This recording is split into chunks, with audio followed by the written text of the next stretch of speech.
Hi, my name is Za'kaeda. I am 22 years old and I was one of Jehovah's Witnesses and now I am shunned. All right, Cicada. So how did you come to be one of Jehovah's Witnesses in the first place? I won't say I was born into it, but my mother sort of came into it around the age of 5 through my grandmother. Um, there's a picture of my mom celebrating her last Christmas around 4 or 5. And after that, she's she said that's around the time they came to knock on the door. But I wasn't officially in there until I was in 6th grade. My mom Okay. stuck to it around the time I was 11 or 12. Okay, so your mom then, I guess, had been introduced to the witnesses herself when she was young, and then I guess was she a baptized witness? Did she just kind of become inactive or something before you were 11 or 12, or? I think that my mom was rebellious while my grandma was studying, and her father didn't go into it. So just her mom was in it. And I think she ran away around 18 and she did what she did and then had me and a whole bunch of other kids. And um, she didn't fully go into it until I was in middle school. So she wasn't ever baptized until 2014. Okay. Oh wow, 2014. So that's recent. So you said she had a lot of other kids. So how Yes, many siblings do you have? Where are you in the pecking order? I'm the middle child. I have 8 sisters and one brother. Um, and they're all like my half brother and half sisters. Um, and then half of my half of my sisters are from my dad and not my mom. But my mom has 6 kids, 5 girls, one boy. Okay. I'm a middle one. So you have a big family, lots of siblings, Yes, half siblings, I guess, step siblings, yes. and lots of kids around, I guess. So when she uh, got more heavily into this, you said you were like 11 or 12, Mm, somewhere around there. Um, yes. so then I guess you already had some siblings who were maybe considerably older than you. Did they Mm, take to it, or did they? Okay. no. Okay. All right. Okay. They kind of ran away around in their teen years. They ran away and they got put into like a foster program and then until they made it on their own. So they kind of left around 16 and 15. And I was like 10 or 9 or something like that when they left. But And I used to see what they used to do all the time, which was not serve Jehovah. so did they leave just because of the witness stuff?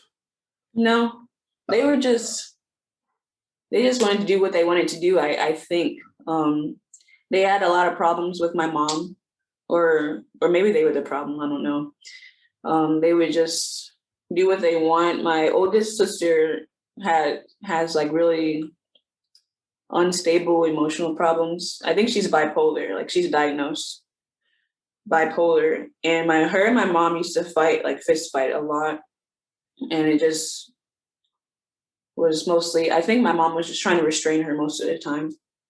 And the other sister that is older, she also was just. I think she was just following her older sister. gotcha. Um, so you yourself then, so you have a life before Jehovah's Witnesses. A little So bit. can you speak to that a little bit before we kind of get into The how the witness. religion changed your life? Can we see a little bit of what it might have been up till 11? Mhm. What were you involved in? I mean, so I guess, were you celebrating holidays? How was life for you as a kid leading up to these moments where your mom, I guess, finally takes, quote, the truth seriously?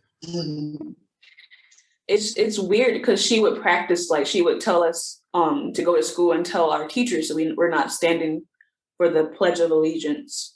So she would take, like, we wouldn't celebrate holidays, but it wasn't like we went to the Kingdom Hall at all. So she practiced like things like that. And in elementary school, I got bullied a lot, just like normal bullying, not because I was a witness or anything like that, because I wasn't at the time. My mom worked overnight a lot, so I'm going to tell on myself. That's okay. In elementary school, I had really bad asthma, and sometimes after recess, I would just go to the nurse's office to get my inhaler just because I wanted the attention.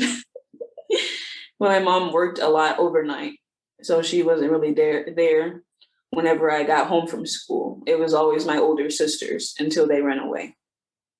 Okay. So would it be safe to say you were kind of raised by your older sisters in some ways through those years, because your mom was just trying to make ends meet, basically working overnight? Yes. Gotcha. Wow, that's tough. That's tough on everybody. And I mean, I think we can all understand why you would go to the nurse's office for attention. I mean, of course, you were probably looking for that, and that would be normal as a kid, because that's a tough situation. So you all were living kind of the lifestyle of Jehovah's Witnesses in some ways, as Yes. far as the no holidays, no flag salute at school or whatever. And then were you allowed to have friends and stuff at school? I was kind of shy in general. My mom never really said anything about, like, you shouldn't be friends with people at school around the time I was in elementary school and barely middle school. She didn't say much about things like that. But I never went over anyone's house after school, or I didn't really talk to people unless I had to. Why do you think you didn't talk to people? Were you just shy, or did you feel different, or? I was just mostly shy. I used to play tetherball a lot at recess in elementary school. I didn't relate to people. I don't feel like I related to people, so I just didn't talk to them. Gotcha. Interesting how you can still feel different than everybody, right? I mean, you weren't a full Jehovah's Witness. You were living a little bit of a different life. Did you feel different because you knew? I did. Okay. And my best friend had a falling out with me because it was a Christmas party in 4th grade, and she was like, "Oh, I brought you a Christmas present," and I'm sorry, I have to go to the library. And she was yelling at me about not being able to go to the party, and I'm like, I don't want to get in trouble at home. Even though I don't think my mom would have known if I went, but in my mind I was scared. And she was like, "Okay, well, we're not best friends anymore." Oh. And then I went to the library crying. Oh. Well, that's tragic. Your little friend there I'm sure in 4th grade has no way of understanding what any of this means. Did you understand? Because were you taught about Jehovah, or were you just told you can't do this, you can't do that? Did you have any framework or reason? Did you understand why you couldn't do any of this stuff? No, I don't think I understood why, because people would ask me and I would just say I can't. I don't think I had any thought about or knowing of Jehovah and what that means. Even up until I was in high school, I think people would be like, "Well, why can't you?" I'm like, "I don't know." And I think because I just kind of didn't pay attention. I'm sure my mom probably told me, but I wasn't listening. I was just listening to the part where she says what I could and couldn't do, and I don't remember the reasoning why. So did she ever pop out the Bible and try to reason with you, or was she using Watchtower publications, or was Not or until I did was she just like, go by the rules, so to speak? not until I was in high school, really. Hmm. It just really shows how, you know, again, here we are in the time of, it's still COVID. We talk about viruses. Here, the teachings or the culture of Jehovah's Witnesses are living in your mom, and they're coming out almost like a virus. That like she's not even able. She's not explaining to you why. She's not imparting this supposed life-saving knowledge to you. She's just, but you can see her just. Jehovah's Witnesses are very performative, and it's very rule oriented, and you can just see her just like, well, here are the rules, here are the things you can and or cannot do. I guess mostly cannot do. uh, I guess you at least didn't have to go out in service or anything. You weren't Oh going yeah, to meetings. there was like occasional times where I would go with my grandma to like the Kingdom Hall, and she would try to make me comment. I was not going to do that. My mom's the type of person to say, like, she says, "Oh, do it because I said so," type of person. So I learned to not ask questions. Well, yeah, it sounds like the answer would have just been because I said so. My dad was good at that too. Very authoritative and authoritarian, but not very caring or not a lot of explanation. So it's more Yeah. just don't question me. And so, all right. So you've got this life beforehand. You mentioned your grandmother. How does your grandmother kind of come into play here? And then, what's it like when your mom then changes, I guess, and becomes, an official witness? Like what's the progression of that story? My grandma, we used to go over her house a lot. I didn't do much as a child, like go places like friend wise. We would go over my grandma's house a lot, and my grandma would have like activities in the basement, sometimes around the religion, sometimes not.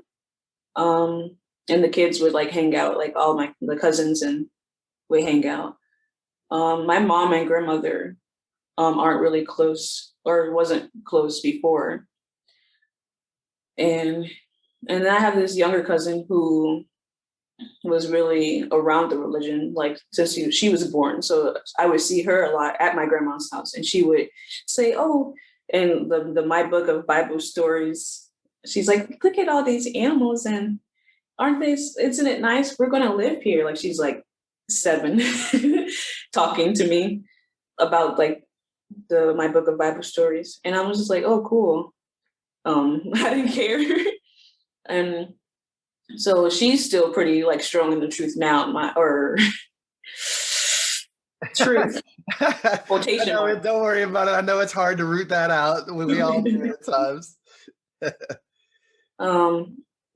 don't know what went wrong in with my mom's life, that she's like, if she started studying and when I was in middle school, because she would just work and she would come home and sleep, is what I mostly remember about her.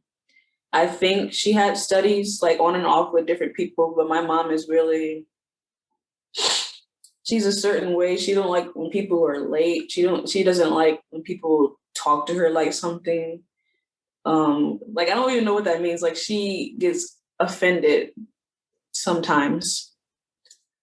And eventually she found a congregation in St. Charles, which is like maybe like 10 minutes from it's like I guess part of St. Louis, I guess.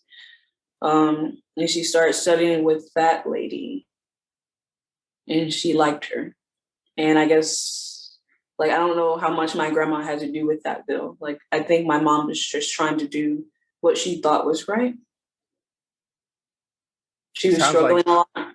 yeah, sounds like she still identified in some way with all of that. Yeah, she just didn't want to go fully into it for some reason yet, until when, I don't know what her breaking point was. Okay. Doesn't sound like you all uh, maybe talked a lot because she was just working and sleeping. So I can understand it would have been hard for you to maybe know what was really going on at that time. What did it mean for you? So so as your mom starts to get more serious about it, you already don't have holidays and birthdays, and you're already kind of living the lifestyle in some ways of a witness. You just don't have, I guess, as much, of the meetings and the field ministry and things like that, other than maybe when you're around your grandma. So how did things change then when your mom, how did things change for you when your mom started becoming more serious about it?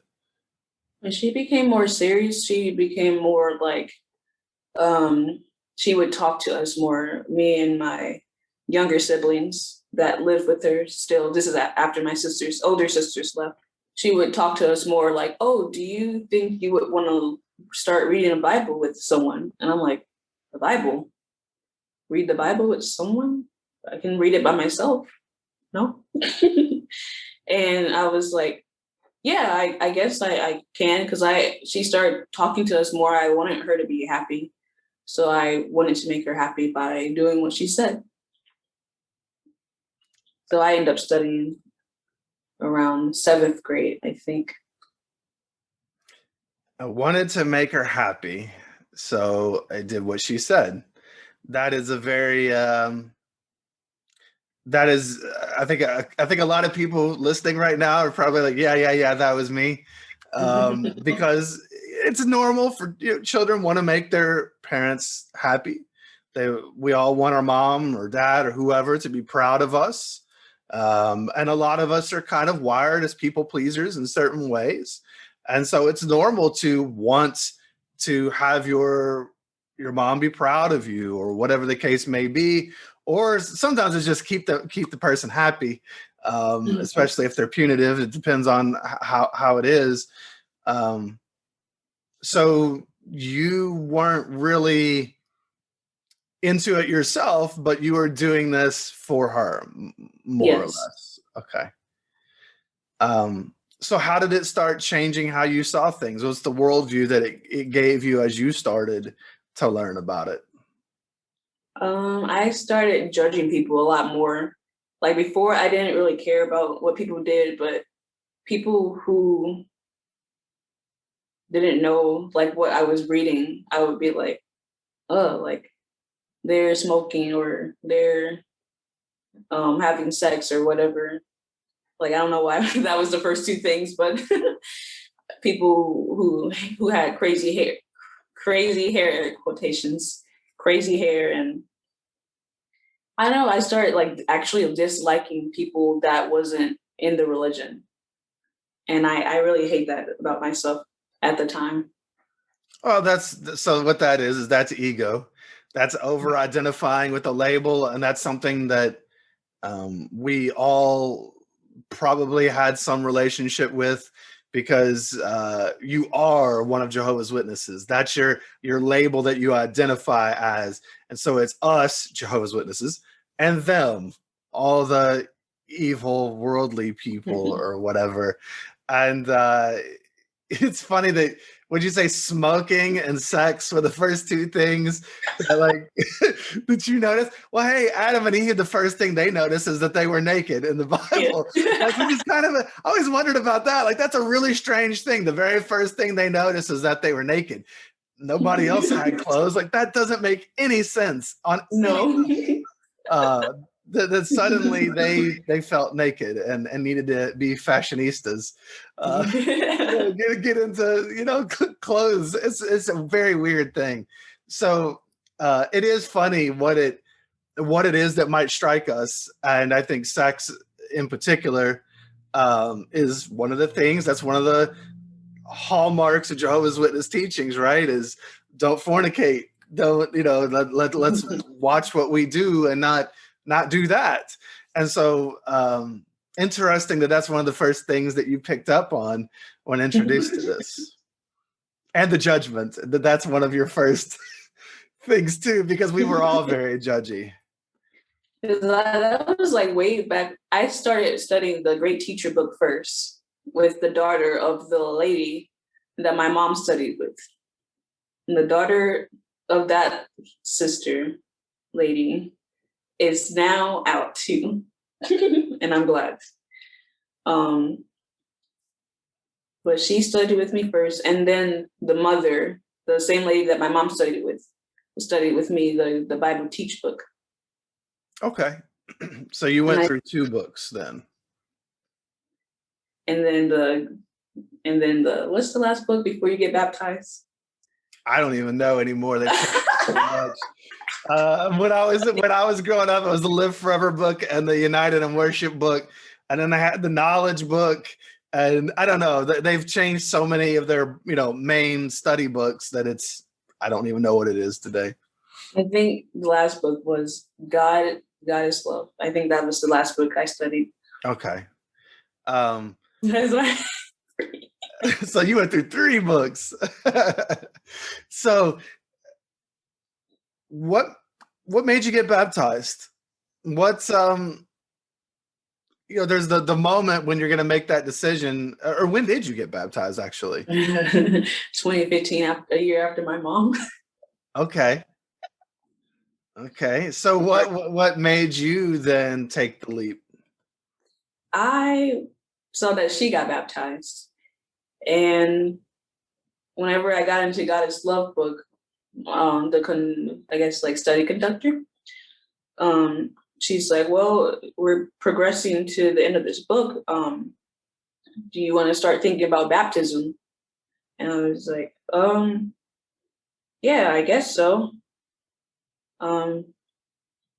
That's what's next, right? And she's just like, well, yeah, usually people get baptized after Bible Teach book. And so I was like, okay, yeah, I'll start looking at the questions and I'll dedicate myself in prayer.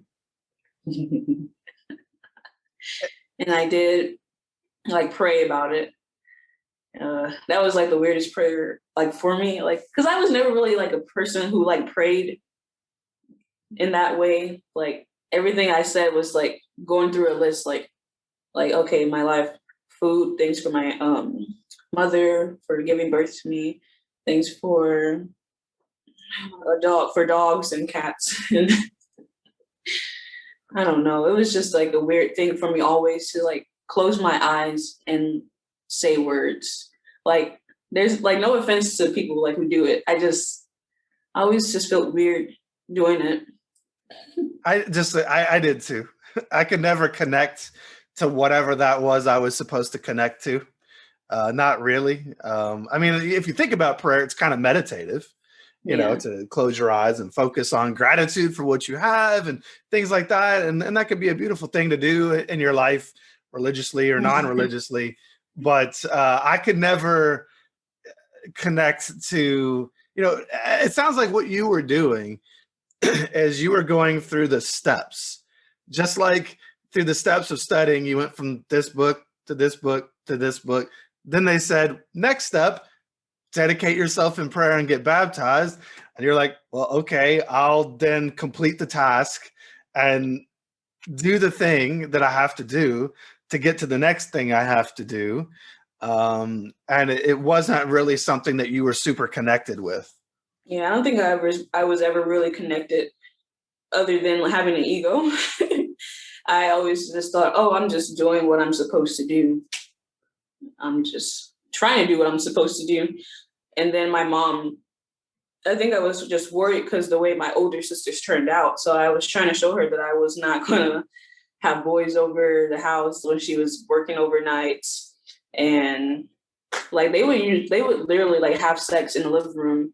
And my sister, younger sister and younger brother was there, just there. We're just 7, 8, 9, or 7, 8. And my brother is a baby. And they would just do stuff and go outside and leave us in the house for a while. And it was crazy when I was a kid. To me, it was crazy, I think. Well, it's because I was a rule follower. I'm a huge rule follower. As a was. rule follower, I mean, you're perfect for the witnesses because it's all about rules. And of course, you're a rule follower. Your mom was giving you all these rules throughout your life and not giving you any real explanation for it. You just knew that you were trying to keep the peace. You were just trying to do what you had to do to get by, survive in advance, move on, right? Yeah. And it's just funny, like getting baptized.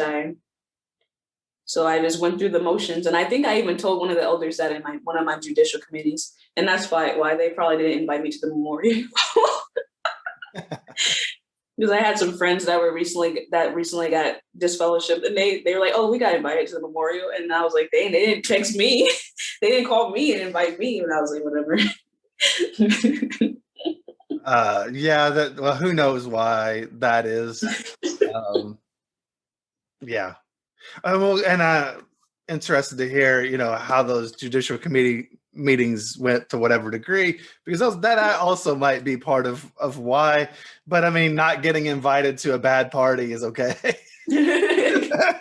Whatever. So how did things go? So, all right. So you got baptized. Double dipped. And anything interesting happen there? Did the spirit come down upon you like a dove, or did you hear anything, or was it just you got dunked in some water? Just in other words, like next step, you got dunked in some water, you came up, and some people maybe did anybody make a fuss over you for doing that? Was your mom proud of you? Yeah, I think she was. I remember that day like in slow motion, and I remember sitting next to this boy who was, I think he was 14 and I was 16, and they asked you the questions out loud, and I'm like choked, like I'm like, yes, like I couldn't say yes out loud. It was so funny. And then like getting changed and going and walking, I walked into the water and my feet were burning. I was like, am I really that nervous that my feet like felt like they were burning in the water? And they like dunked me, and my knees came up, and I came back to try to like walk, and they're like, no, you have to get a second try because your knees came up. And I was like, okay. And whenever I like went under, I was just like, I think I was thinking about, I don't know, I was just looking at the blue water or like clear water. And then it went by fast. So I went to get dried off, and I came out. It was at the assembly. So it was like really a lot of, like, it wasn't like far to walk to my seat. And I went out and I was crying, and I was hugging this one sister, quotation marks, who is now out too. And I was just crying because I knew like once I did it, I was like, oh shoot, I can't go back now. I knew I was gonna mess up. I already knew that I was gonna end up doing what I wanted to do, because I was 16 and I was already like looking at porn. Like everybody else? Yeah. Yeah. Sorry. I knew, that's why I was crying. I wasn't crying because I was happy. I was crying because I knew that I think I knew that I made a mistake, but I didn't want to like say it as like it was a mistake. Yeah. I remember. I understand. I remember listening to the baptism talk, and my question or my issue was always, what if I don't want to do this later? And or what if I mess up in some way and then I get shunned? And they always had in the baptism talk, a lot of times they would talk about that, and they would say, remember, this is for protection, brothers and sisters. Satan's gonna come at you with he's gonna intensify the pressure on you, and this is a protection for you. Just remember, shunning is not only loving, but it's also for a protection, not for them, but for you. It's a protection for you that you would get shunned, because that fear is going to prevent you from doing anything. Yeah. And obviously that's not the case, but that fear does, really eat at people. And so the day you get dunked in the water is the day that all is now on the table. The shunning policy. And so I'm sorry, I can imagine the emotions you were feeling that day, knowing that this isn't me, but I'm doing this to try to make people happy. And I know the eventuality. Like So you eventually were, I started wanting to want stuff. what's that? Like eventually I started wanting to like want stuff for myself because I guess I didn't really have a sense of self. I was living for other people. Mm-hmm.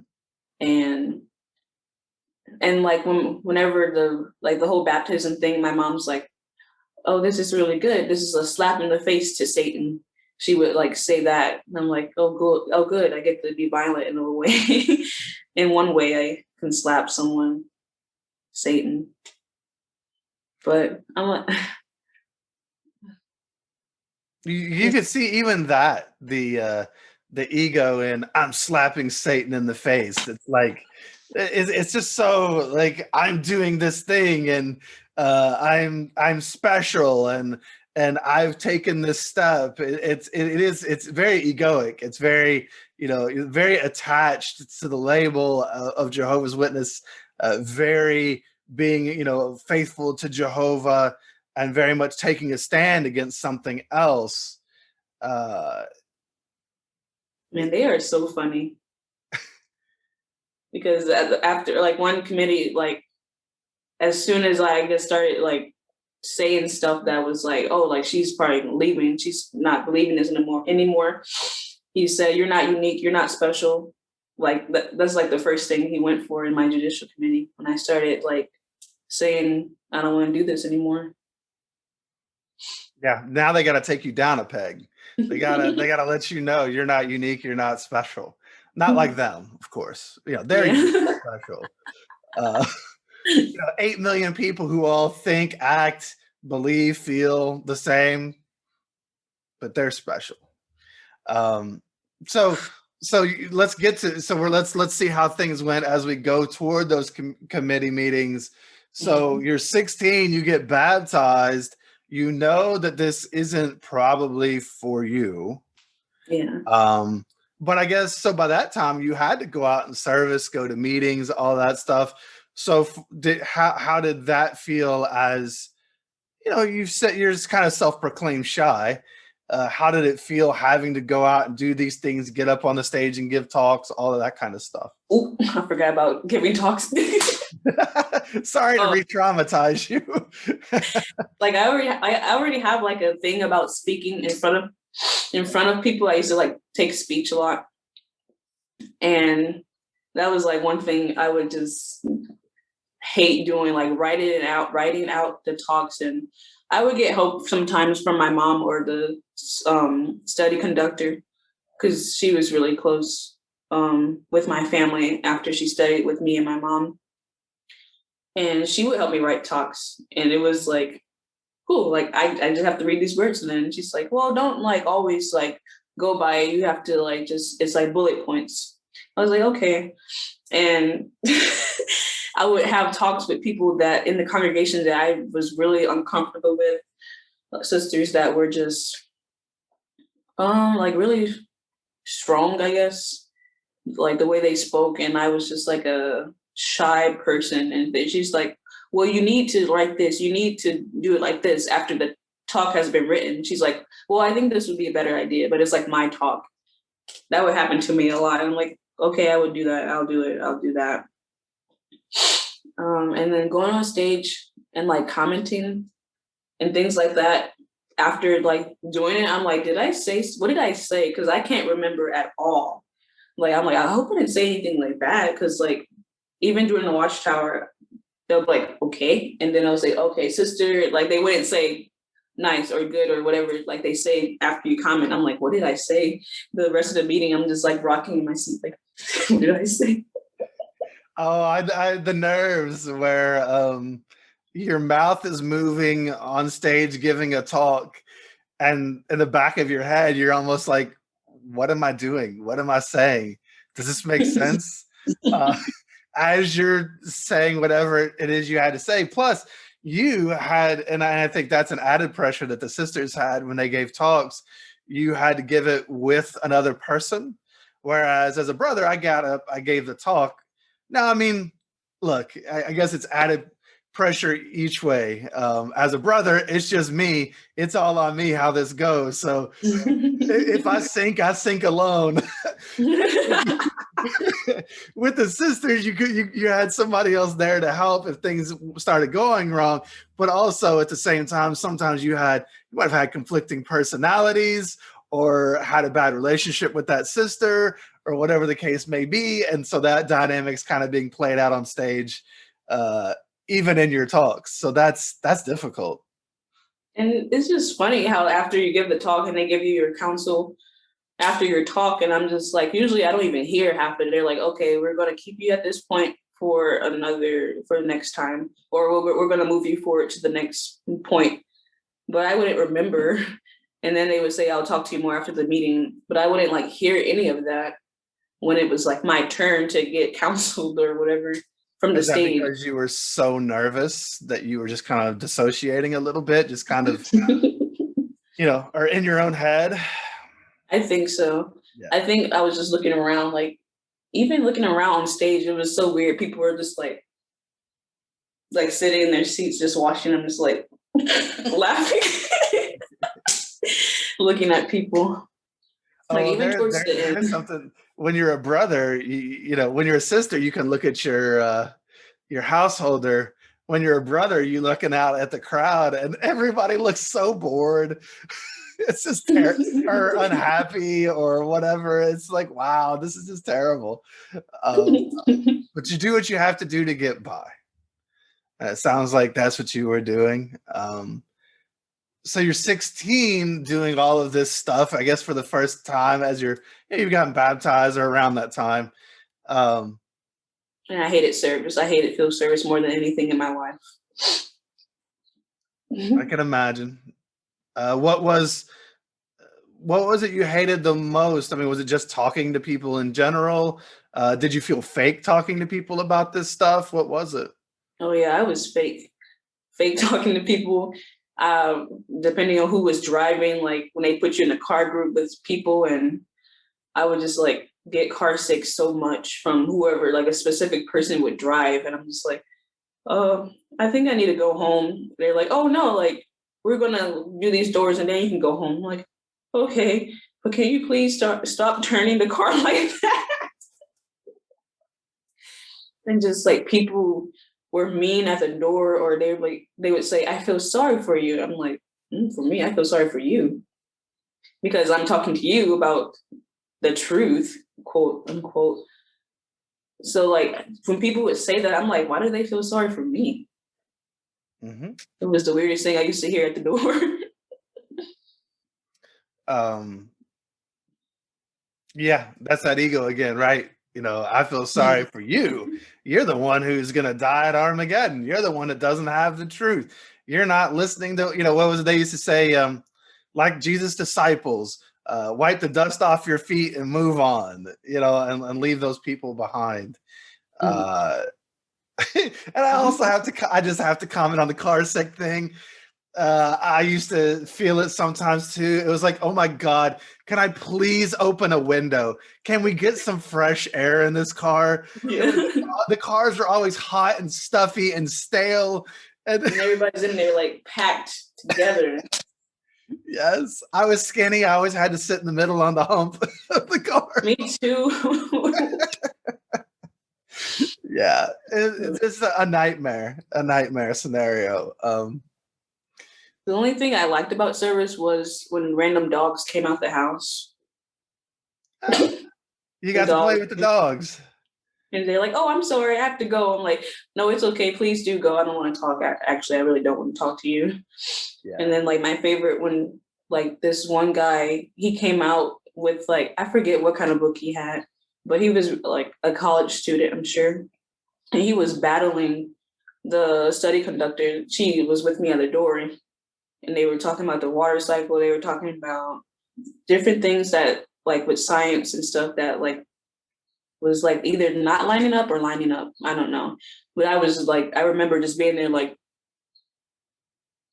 looking back and forth. I'm like, what are they talking about? Because I wasn't really like smart with all my scriptures. Like the only scripture I really memorized is Ephesians 6:3, something about kids being obedient or whatever. But I was never really like a, Wow, that's the only scripture that you and had memorized was the one about you being obedient to your parents. Wow. That that reflects certain things probably about the way you grew up, right?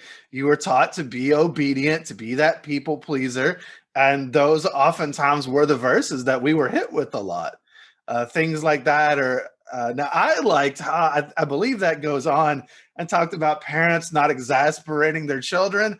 I oh yeah. liked that part. I think I keep trying to point that out to my mom. She's like looking at me like with like a death stare, like don't try to throw this back on me. This is about you. And I was like, okay, okay, I'll just take my be obedient to parents scripture and think about it all the time. Well, and you see that now as it's a theme that you see inside the cult of Jehovah's Witnesses. It's they have a song, "Listen, Obey, and Be Blessed." That's the title of it. Like that, it's like just do what we say, and you'll be all right, you know.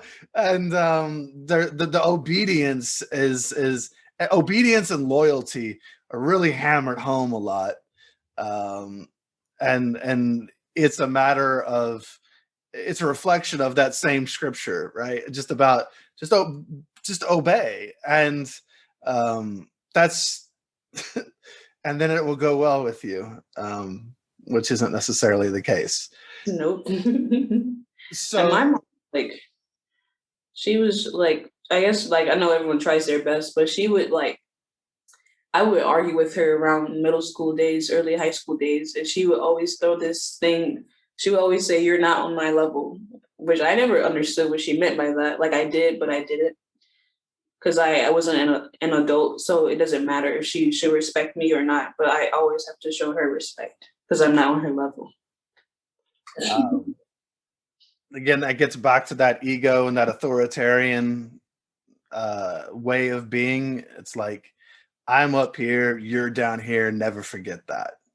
And honestly, a person. I mean, I think you said your mom was offended a lot, and you know, sounds like she's honestly not very happy. Rather, probably insecure, because that's what a lot of that ego comes down to.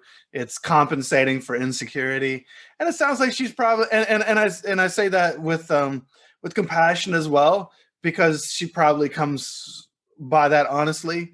You know, my guess is your mom has been hurt a lot in her life, and you know she's compensating for it with this. It's just an unhealthy tool that a lot of people develop as a natural response because they don't have healthy tools, and it's just it's not going to make her happy, and it's not going to endear her children to her or anybody else to just try to punk people over and over and say you're not on my level.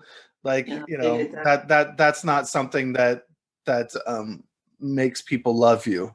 You can make somebody fear you, but you can't make somebody love you like that. And fear is not love. That whole like fear Jehovah, you know, it's supposed to be like loving him. No, that's not what that was about. Uh, And they just like inflamed it more than like where what it was.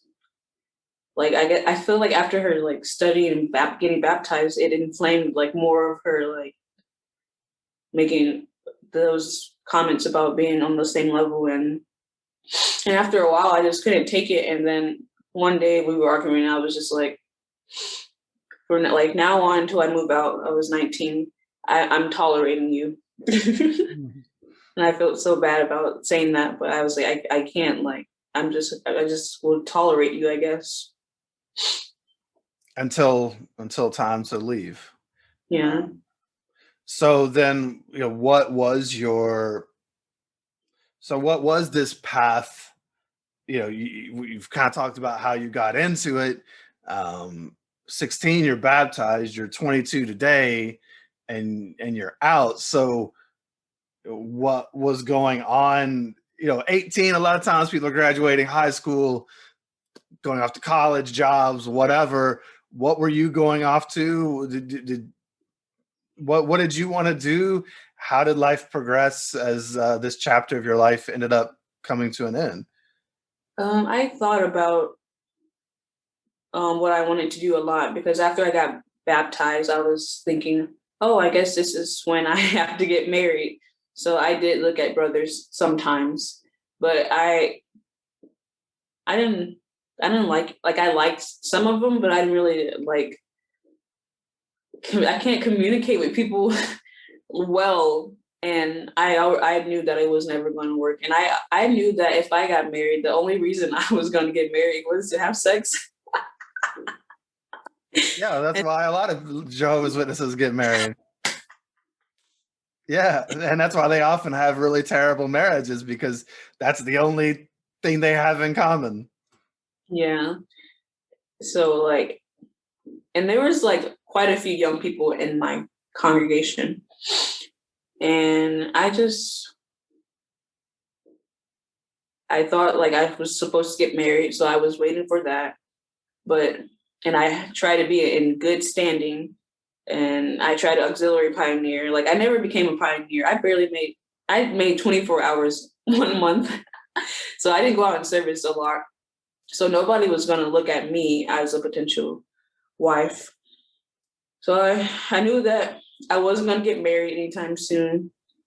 And I really didn't want to become a regular pioneer, or I used to think about going to Bethel to play like in the orchestra. Like I always wanted to do that, like record music, but that was never going to happen because I don't know how that would even work. Do you play something? What'd you play? In school, I played clarinet and tenor sax. Oh, cool. Yeah, very hard for a sister, probably, to get to Bethel, period. I don't know what it's like in the musical realm, but I'm glad you got to have the experience of playing music and playing it with other people. That must have been a nice outlet for you. Oh yeah, in high school, I did marching band, Hmm. and I remember my mom wouldn't let me do color guard. I wanted to try color guard. She's like, "Don't, or you can't do that because they spin rifles." I think it was just her personal thing, like spinning rifles. And I couldn't become drum major because they do a salute, but I wanted to become drum major and all that. Well, I'm sorry you didn't get to do those things. Um, I am glad that you got to do something. That is kind of interesting that she allowed you to do anything. Yeah. But Oh, I play tennis too. Like I can't believe I got to play tennis and do marching band. Really, Considering last wow. year of high school, I played tennis, and we went to state, I think, and it was down in Springfield, Missouri, and I was like far away from my mother. I was, I was so happy. So you love that, okay? uh, hmm. What'd you get from? I'm gonna ask this. What'd you get from? So, well, I guess tennis. So, were you playing solos? You weren't playing doubles. Both. Oh, you played doubles as well. Mhm. Um, one of the things that I think that a lot of us missed out on was the ability or the lessons that come with playing team sports or playing even an instrument in a band as a team, so to speak. You're all playing off one another. Um, do you feel like that gave you anything to have that experience, to be able to be around other people and I guess collaborate as a group on something that you actually enjoyed? Yeah, I think so. Especially tennis. It was on my partner. Um, she was 3. I was number 4, and we talked a lot. And she was sweet. Can I say Rachel? That's a common name. Yeah. Rachel.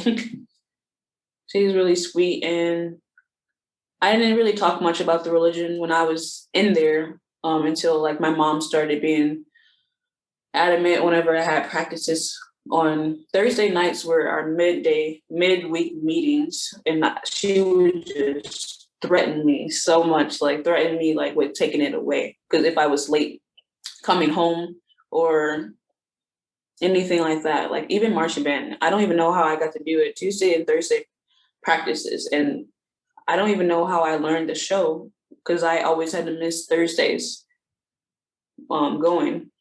And I would go to the meeting and just like slump down in my seat and be so angry. Because you were Like, missing what you really wanted to do, mm, to be forced to do something that you don't want to do, um, which is the cause of a lot of the anxiety and depression that people end up feeling inside the organization, because they're doing things that are inauthentic. They're doing things that trying to fit themselves in a box that they may not belong in. And it's really tough to and do then that. like high school was just, I enjoyed my high school. Like I still didn't talk much to people other than in band and in tennis. Never hung out with anyone though outside of band and tennis, outside of school.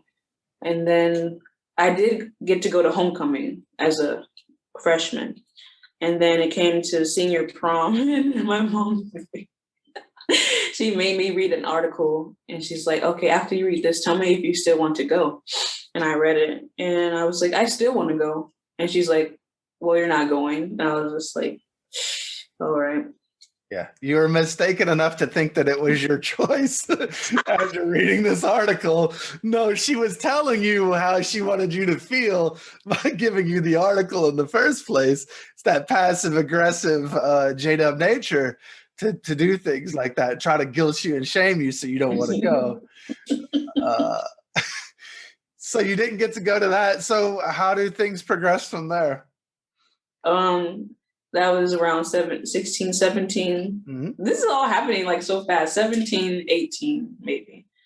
I started to resent her after that because I'm like a person who really likes dancing and music and like just like the feel of music and like memories. Like you drive in the car and the song comes on that you listen to at prom and you remember dancing and like all the feelings that you had then. Like I'm a person like that, and I resented her for not letting me go.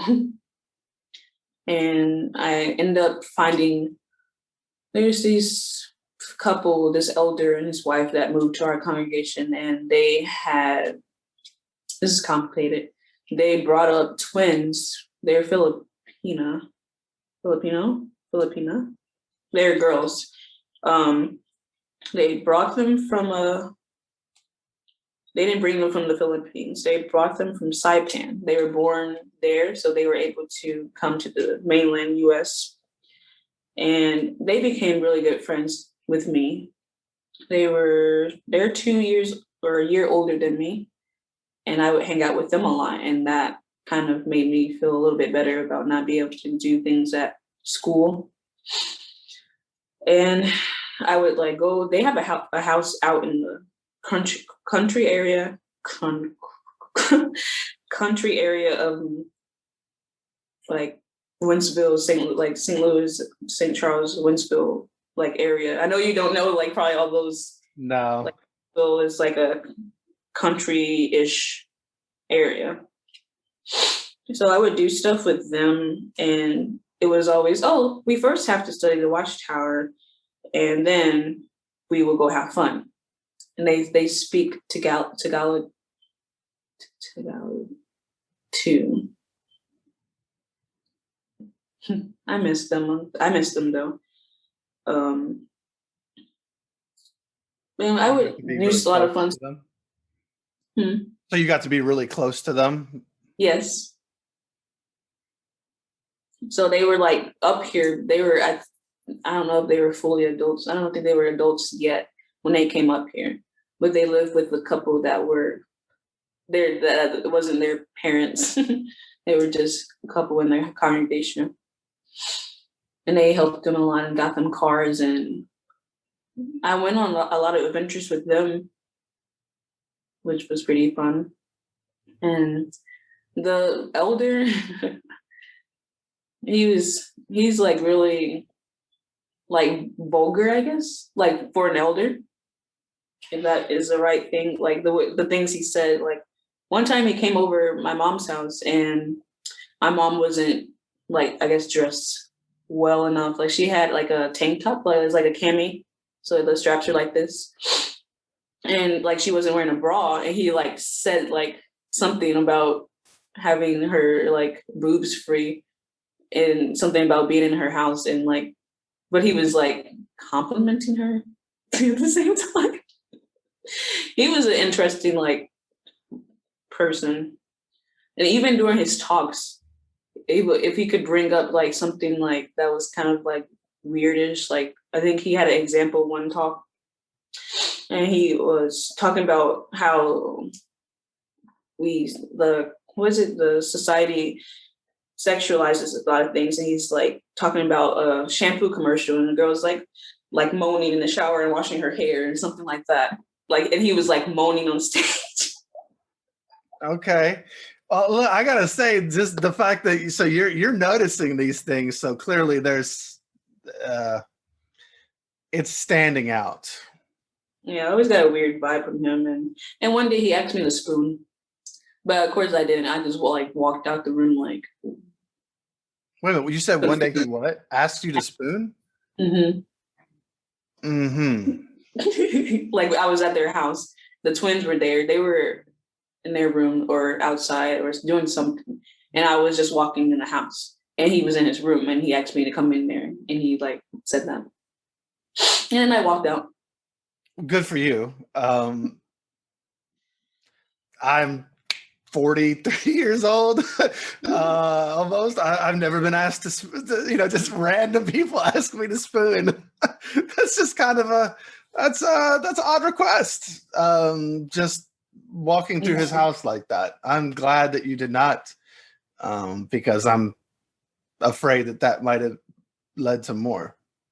Yeah, and he's like, oh, it's just loving, like fatherly, I think he kind of mentioned. He's like around the same age as my mom. And I was like, and usually like I'm a people pleaser, so like I would like in my mind, like myself would have done it, but I don't know. I just walked back out the room and I went outside to find one of the twins. It was the weirdest like thing ever, like because the way he just like talks, I just like knew like he was just kind of weird to me, and I felt uncomfortable. I'm glad you listened to yourself or your gut for the first time. Yeah, I am, because it doesn't sound, I don't know, sounds very odd to me. So how did things continue the story with that family? And then they brought another girl. I don't know how common. No, I won't say her name. She's really sweet. She's a little bit older than them. I think now she's probably like 26 or 7. She's like a little bit older than them. She came up from the same country that they were in and got started and working and got a car and going out in service. And I think now she lives somewhere in St. Louis and she's inactive right now. I became good friends with her. And then there's this like guy that I guess was like a potential love interest. And he was like talking about her like, oh, like I could like marry her. And like, and I was like, it was in a car group in service. And I was in the car like, you want to marry her? Like what? And yeah, they just had the 3 girls and he was a good cook. The elder, that was the weird elder. Let's call him the weird elder. He's a good cook, and I used to go over there and watch movies. And after that, though, after like the Spoonie thing, I kind of just like stopped talking to the twins. I stopped talking to a lot of people. I didn't talk to people in general, but I stopped like associating with people at the Kingdom Hall, and I just became like, I think that was around the time I started just become like quiet, and I used to go to the bathroom and sit in that little room. I guess that's like in the women's restroom where it's like a chair and like I don't know if they like breastfeed in there. Yeah, the nursing mother's room or whatever that congregations had different iterations of. I would just go in there and sit in there during the meeting sometimes because I was just being around people, being around people in the Kingdom Hall mostly. I just did not want to be in there. I just feel weird and same old talks given, same old watchtower. I was bored of it, even though I really didn't listen, but I like could like hear what they were talking about. But I was just like, oh, it's so boring.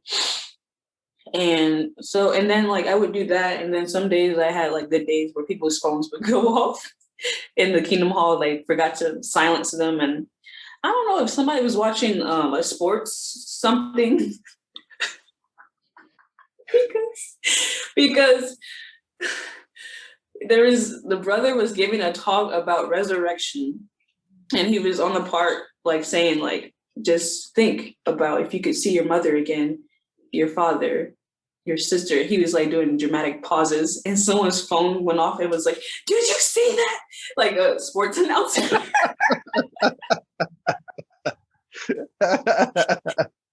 And people were crying, and I was in my seat like I couldn't breathe. I was like this, trying not to let anyone see me laugh because people were crying. And my younger sister, she's like 2 years younger than me, she looked at me and was like, what is wrong with you? And I was like, So you weren't having this big emotional moment that the brother was wanting you to have. And when this, did you see that or whatever comes across, you had a completely different reaction than everybody else because you were living your best life, trying to escape from all of that stuff in the meantime, right? Yeah, I still want to know whose phone was that went off. It was like it had to be during the dramatic pauses that happened. I was like, this is the funniest stuff ever that I ever seen in my life. And when you're in such a boring, droll environment, you know, things like that are like, well, hey, the witnesses believe in manna from heaven. It's like, you know, it's just like something that feeds your soul when you're stuck in this situation where you're constantly trying to escape. Whether it's sitting in the nursing mother's area or whatever, just to try to get away. Yeah, and I would cry a lot at the Kingdom Hall, like when I got there, when I like wait for my mom before I could drive my no, I could drive, but I didn't have a car. Before I could just take myself home and just leave right when it ended, I would just cry and break down, and I would stay in the bathroom so much that this one sister, she came in there and she was like, come on, we're gonna go sit in the main room. We'll just sit in the back. And I'm like, I don't want to go in there. And she's like pulling me through the door. And I'm just like, and my mom, like, she was mad about that. Like she told the sister, like, don't touch my child. And I can handle my own child type of situation. And she like pulled me through the doors to get me into the auditorium. Wow. Crying. You just really didn't want to be there, and you knew that, didn't you? Yeah, that was like before I started doing stuff, before I started doing judicial committee stuff. I was sad for a while and lonely and always crying, and people don't want to talk to you if you're like upset, like you're supposed to be happy there. And they just would see me in my seat like after the meeting waiting to go home, and they're just like, hi, my mom's name, and hi, my other siblings' names, and then they'll look at me and they'll just like go on to the next like couple people that were sitting in the same row or whatever. And I would just be there like sitting there waiting to like for my mom to be like, okay, we're gonna go now. And then like my mom used to not stay after the meeting long. And then she became really good friends with this one family that I became best friends with the daughter eventually. So, it does sound like you had some friends and were able to make some friends at the congregation. How so? Are those people still in? Most of them. I mean, you mentioned the one twin was inactive, I believe. Are those people still in the organization for the most part? The one that's inactive, I talked to her right before I got disfellowshipped in November, and she was inactive at the time, and she was doing some college courses. And I haven't talked to her since. My best friend that I made in the organization, she's still in. Her brother actually, and I asked him, could I talk about this? He is not disassociated, he's not disfellowshipped, but he's not in there. So I guess like inactive, but he's not coming back ever. Gotcha. He actually one night left the Kingdom Hall on a Thursday night. I think he like wrote letters to his mom, and he had told me like recently, I talked to him, that he had left and he was distraught and he was gonna go jump in the is it Missouri River?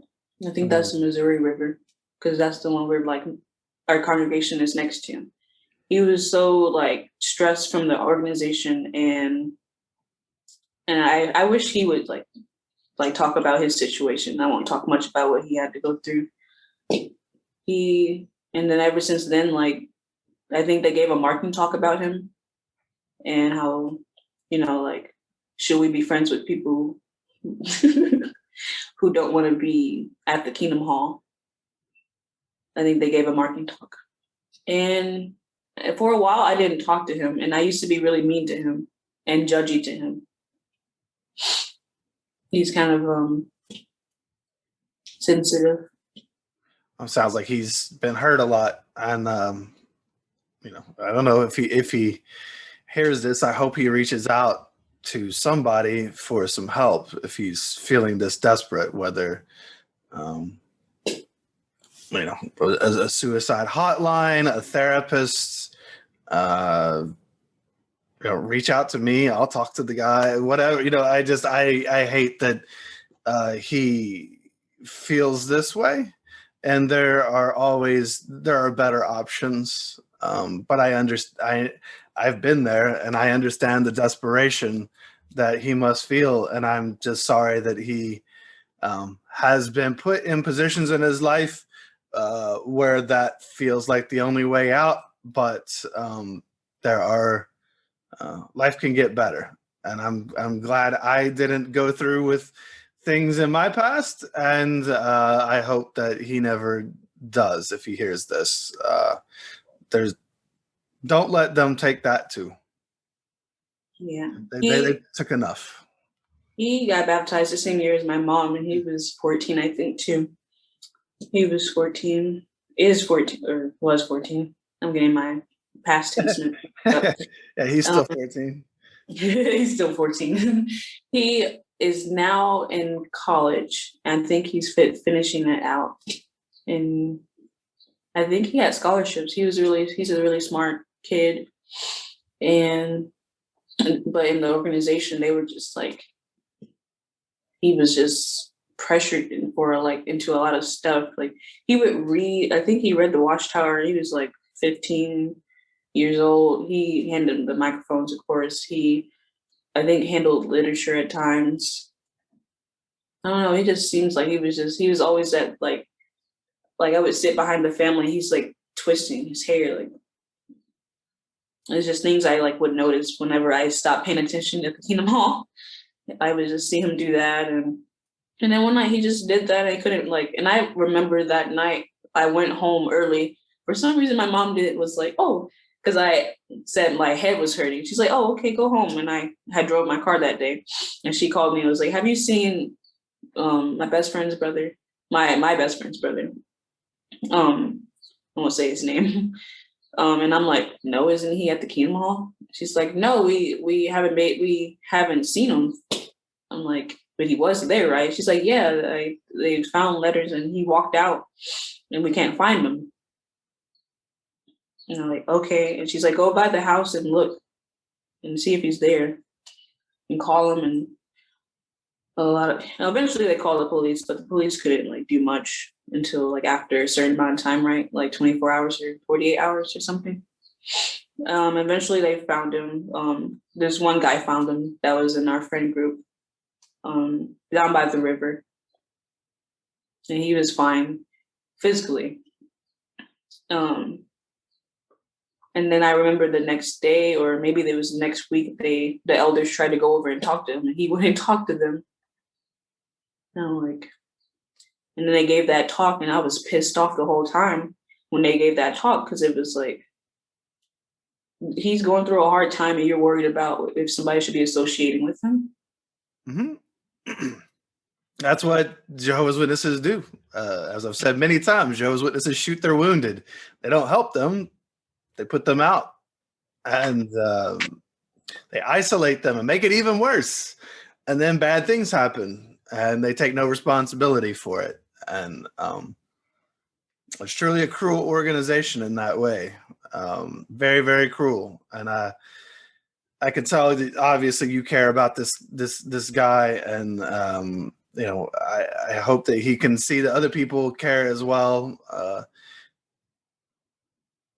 It's terrible, just terrible how they in your time of need they just abandon you and make it worse by judging you negatively, and then laying more pressure on you. But they don't matter. He does, they don't. And I hope that he finds what he's looking for. So this obviously, impacted you, watching that all go down, and now I know you find yourself in a disfellowship position and on the outside, right?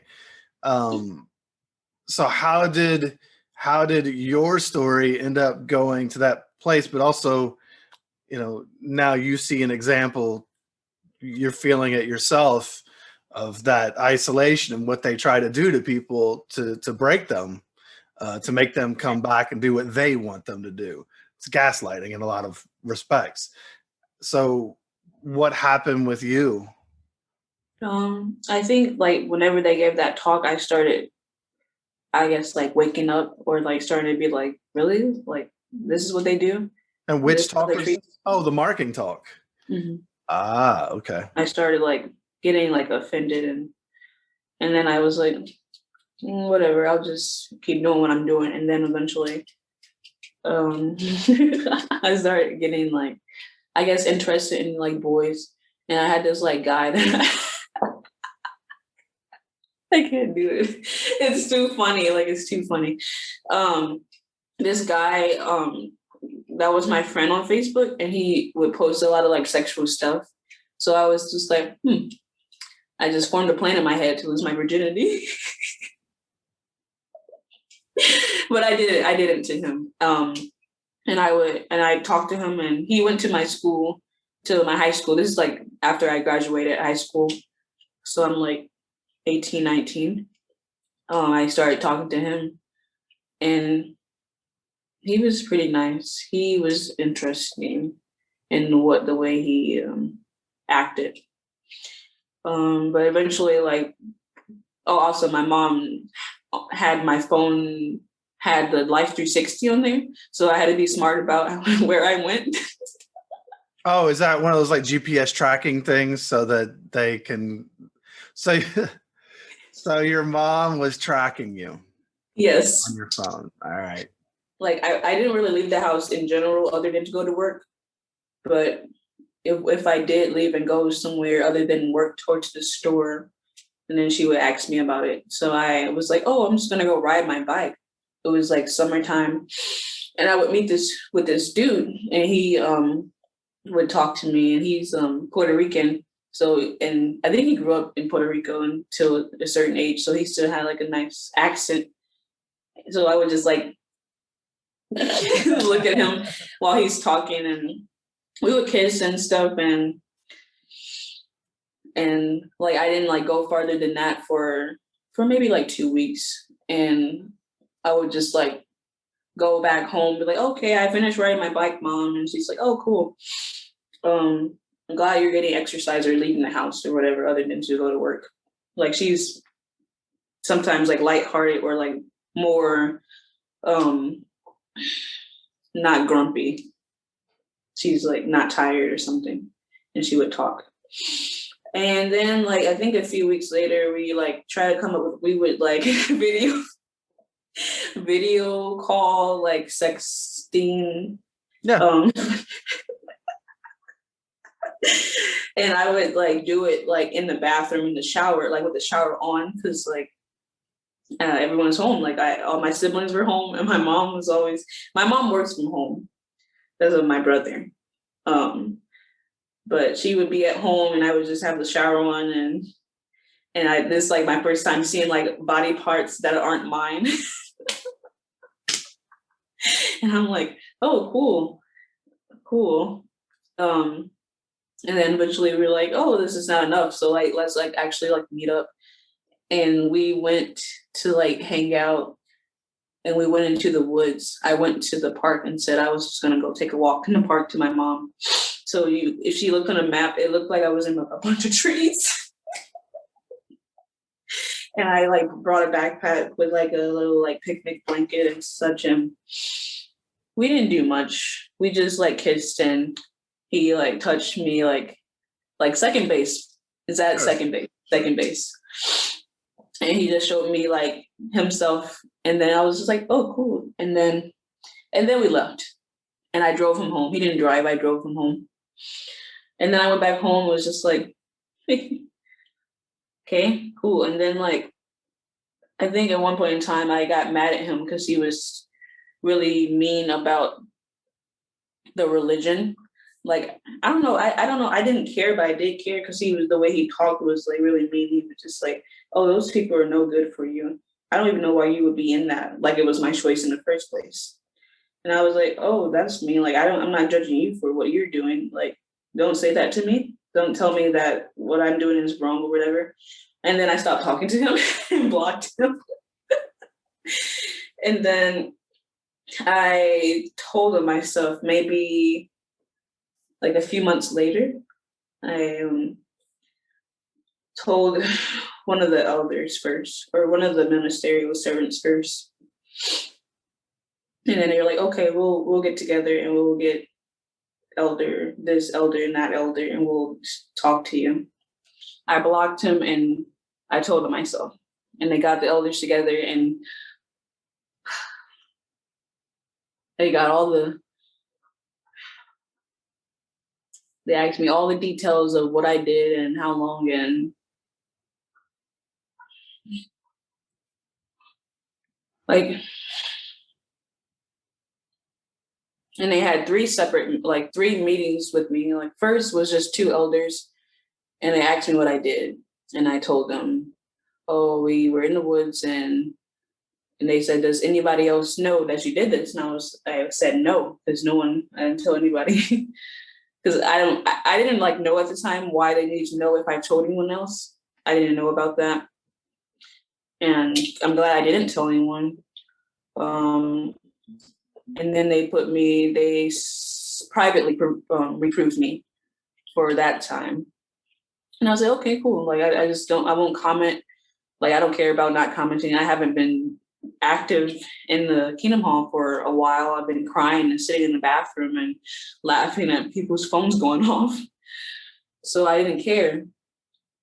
And like, for that whole time, I like didn't like do anything else. I didn't unblock the guy. I didn't like try to talk to anyone new. I just was just going to work and going home. And my mom didn't even know. Like, I don't think she had to know, because they had her in the room when I first told on myself.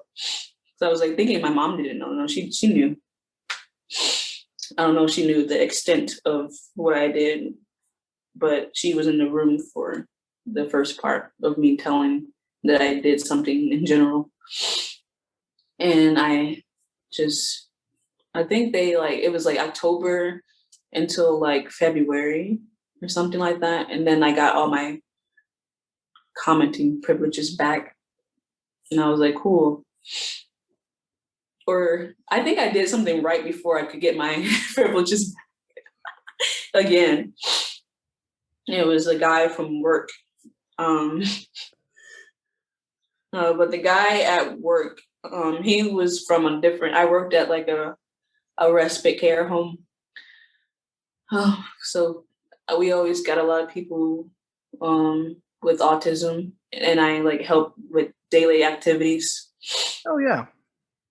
And he was from a different house, but like a similar like program. We were all under the same program, and they moved that resident into our house. So, and all his like staff came with him, and I met the guy. And I'm still pretty good friends with him. I lost my virginity to him. I don't even know like how it even like happened really. I was just always joking around and flirting. I think I'm really big on flirting, even though I know I shouldn't flirt according to the witnesses, because that's like like That's mean. according to the witnesses. There's nothing wrong with flirting. And eventually, like one day, like at work, I was in the kitchen, like going to like make something, and he like just started hugging me, and then I was just like, and then we were making out in the pantry, and then we decided we should hang out outside of work, and there was no way I could go to his house and like do this, because this is all like my mom is tracking my phone. Yeah. Unless leave my phone at work or leave my phone at home, and she would be mad at me and say, why would I leave my phone at home? My shift working there was 3 to 11. So like, and it was like maybe like literally like 6 minutes from my mom's house. So if I was gonna be late, like she would know something was up. So I waited one night until maybe like 9 o'clock at work, and I left work, and the girl I worked with, Jasmine, I'll say her name, she lives in California, the one that I'm going to visit. I was like, all right, I'm going to go take out the trash. I took out the trash for like 2 hours.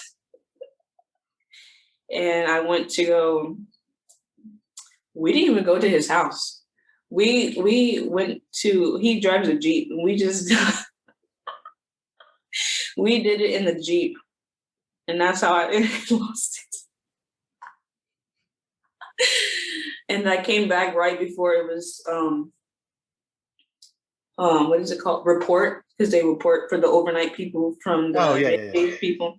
I came right back then, and they're like, oh, hi, Za'kaeda. Like, hi, how are you doing? I was like, good, how are you doing?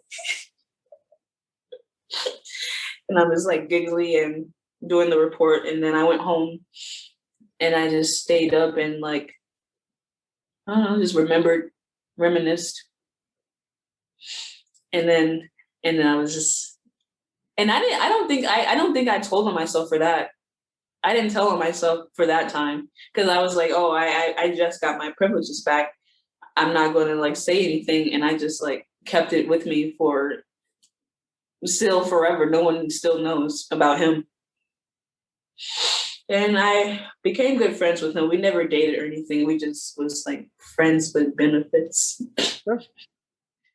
Which is fine with me. And I just wasn't happier at the Kingdom Hall. I was just still more like, get this over with. And I went home, and I started going through the motions more than before. And they're like, how are you doing? Like, are you, like, they'll check in and say, like, is that guy still bothering you? I'm like, no, I blocked him. And like, I did block that guy, but there was a new guy now. And they're like, okay, good. Like, you should block him and try not to like talk to him or see him. I'm like, I know, I won't. I'm fine. I learned my lesson. and then I got a new job. And the guy that I lost my virginity to, he's still my friend, but I kind of just grew apart from him. Like, we're just like, just friends now. And then I started working at Amazon. And there's a lot of boys there. But it wasn't like I was going there to like try to talk to boys. I was trying to get a new job so I could like be able to live by myself. And like I moved in with my sister. We had an apartment together before I moved out by myself. Because I moved out of my mom's house when I was, I think, 21. Yeah, I haven't been out here for long. And I lived with her for a little while just so I could get like a stepping stone to be able to live by myself. I don't think I have good credit. And now I live by myself. But the time I was living with her, I was talking to this guy at Amazon. And well, he pursued me. And I was like, okay, like people pleasing ways. I feel like I was just like, I didn't like dislike him. I was just like, I guess so. Like, I guess I'll go along with it. And this guy was probably like what like the organization was like worried about. I was like, oh, like there's men out there or like there's people out there that will use you for this and manipulate you. And he was one of those guys that manipulated me. And I just kind of like the red flags flew over my head because I'm not used to like quote unquote worldly guys to like know that I'm getting played. Well, look, let's also say that we were all played our whole lives by Jehovah's Witnesses. So being played is something that we were accustomed to, maybe not in this way in particular that you're discussing, but I mean, we weren't taught to stand up for ourselves or to know what we want or anything in life or to have a voice. So yeah, we were manipulated our whole lives. So it's easy to find that on the outside too. And I end up people like talked a lot at work. People like talk to each other. So I was with him like just like a friends with benefits thing, but not like totally like spoken of. Like he ended up having, I don't think he's married, but he does have a long-term relationship. And I end up like finding out, and I tried to like stop talking to him.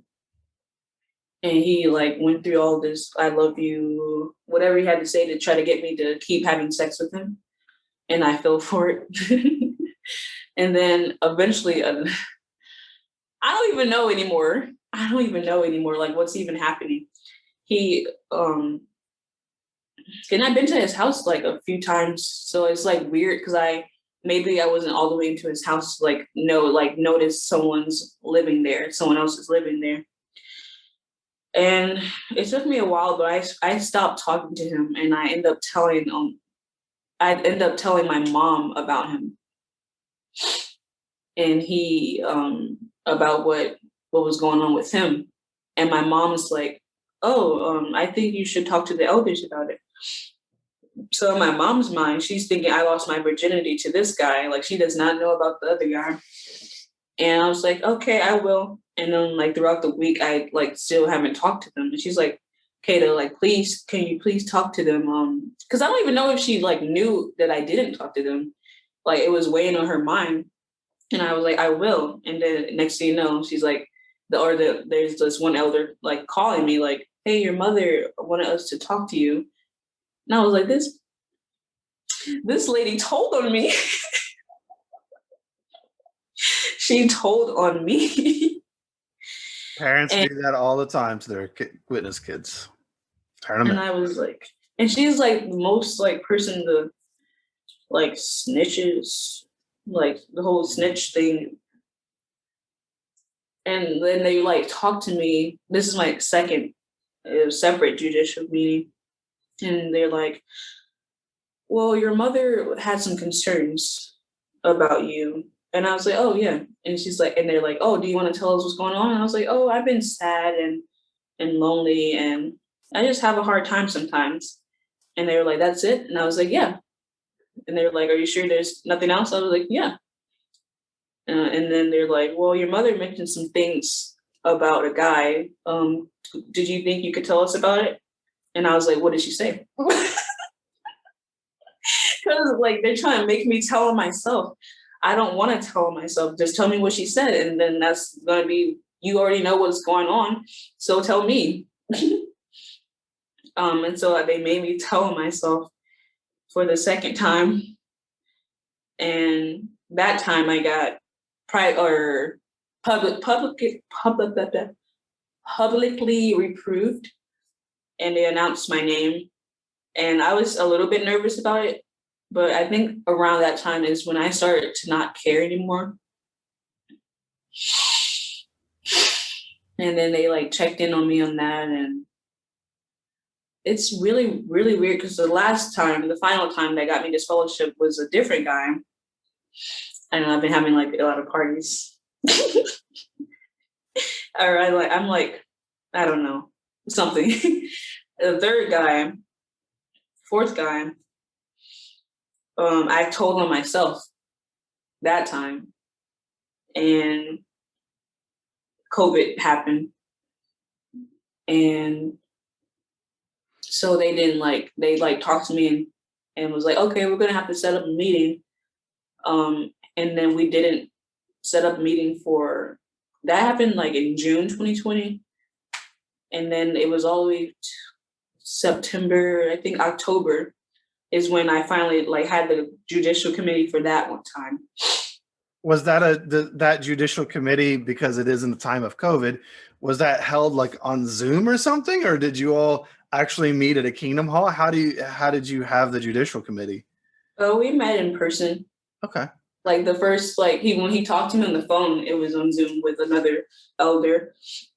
And then he's like, well, we'll set up a meeting at the Kingdom Hall. And I was like, okay.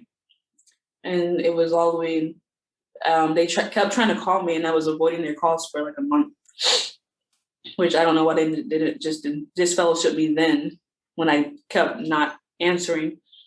And then they like talked to me about that.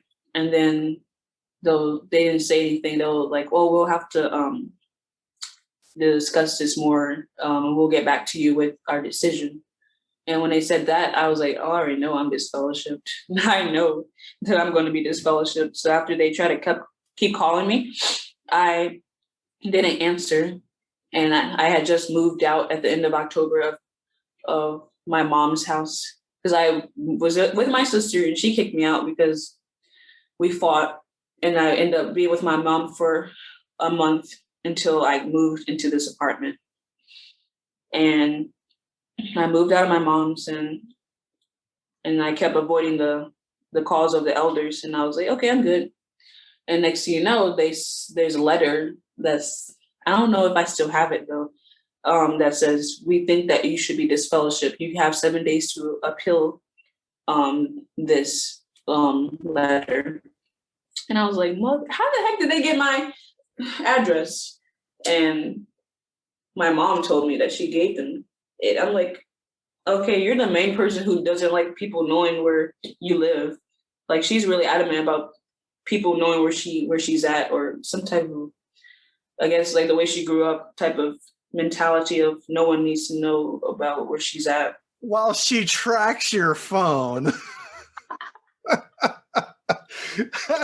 As an adult, she's tracking your phone, and she's telling people where you live. Yeah, right. I was surprised. I'm like, oh, this religion really changed you. It really changed her. Control. And I got that letter, and I was like, okay, so I'm just gonna go. I called them and asked to have a meeting with them so they can explain what the disfellowshipping process will be like. And I recorded it. I did it because I wanted to record them. Because I pretty much knew that I was about to be in for a hard time. And one elder, he was so disgusted with me during the whole time. He was just, his face was just like disgusted by me. And he's telling me, like, don't even try to speak to your mom. It's already hard on her enough that you're going to be disfellowshipped. And I'm like, hard on her? it's going to be hard on her. And he's like, it's going to be uncomfortable, but you can't talk to anyone from in the Kingdom Hall, even though we're in Zoom. So it's not like I'm going to like be talking, like it's going to be like a black screen and like muted. So it's not like anyone would like try to talk to me in person, which I'm thankful for, that I wouldn't have to go there in person. And I probably wouldn't have showed up anyways, but I'm glad it was during Zoom times. It just disappeared with no one really noticing. And that was the third time I got my judicial committee, and they disfellowshipped me, and they went off on me. They went off on you. What's that mean? They yell at you? No, they were just like, you're not special. What you did was really gross type of talking, like just kind of like down talked me. Shaming you. Made me feel bad. No, they're shaming you. They're trying to make you feel like a bad person, because Jehovah's Witnesses are very much about selling you the disease so they can sell you the cure. They make you feel like a garbage human being so that then you have to look to them to feel okay. You're okay without them. And one elder, he said, "Are you taking your medicine?" to me. Like, he asked me if I was still taking my medicine. I used to take Zoloft for depression, but now I don't. But he asked me that. I'm like, what? What does my medicine have to do with the weight? With what? Well, I guess maybe a little bit. But still, like, he asked me that, and I felt so sad. Like, he's trying to make me feel like I'm sick. Yeah, he's trying to make you feel like you're crazy. That's what people do when they gaslight people, is they try to make you feel like you're crazy so that they appear sane and you have to follow their direction. That's a common control tactic. Disgusting. And that was November, the end of November. Disfellowshipped being. And now here we are, April. So, I mean, May. I guess it's the beginning of May, just started May. First weekend in May. So, roughly 6 months or so, 5-6 months after.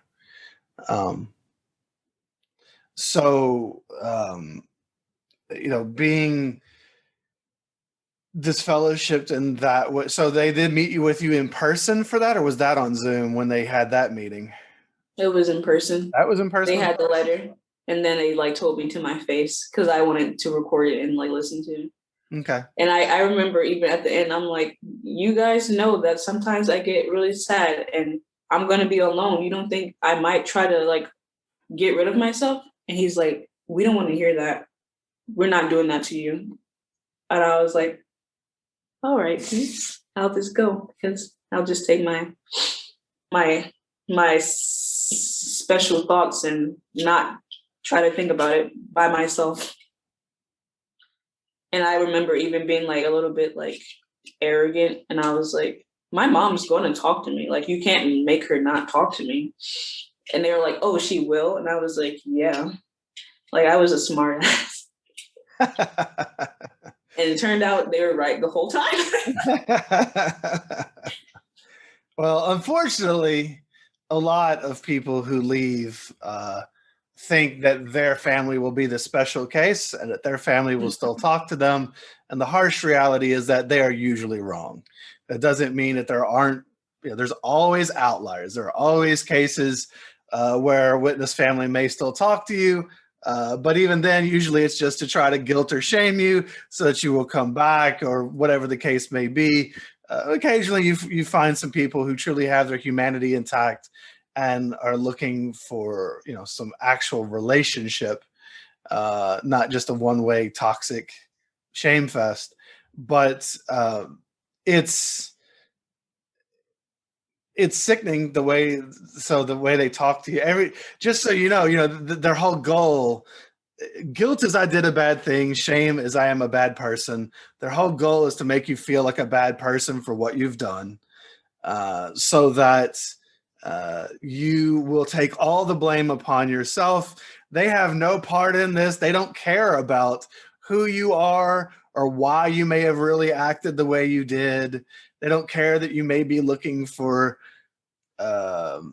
no, I mean, first of all, you're just a normal human being doing what normal human beings do, right? But also, we all have psychology behind a lot of the things, and we're all, people are lonely and looking for companionship in many ways, and sometimes people act or react in ways.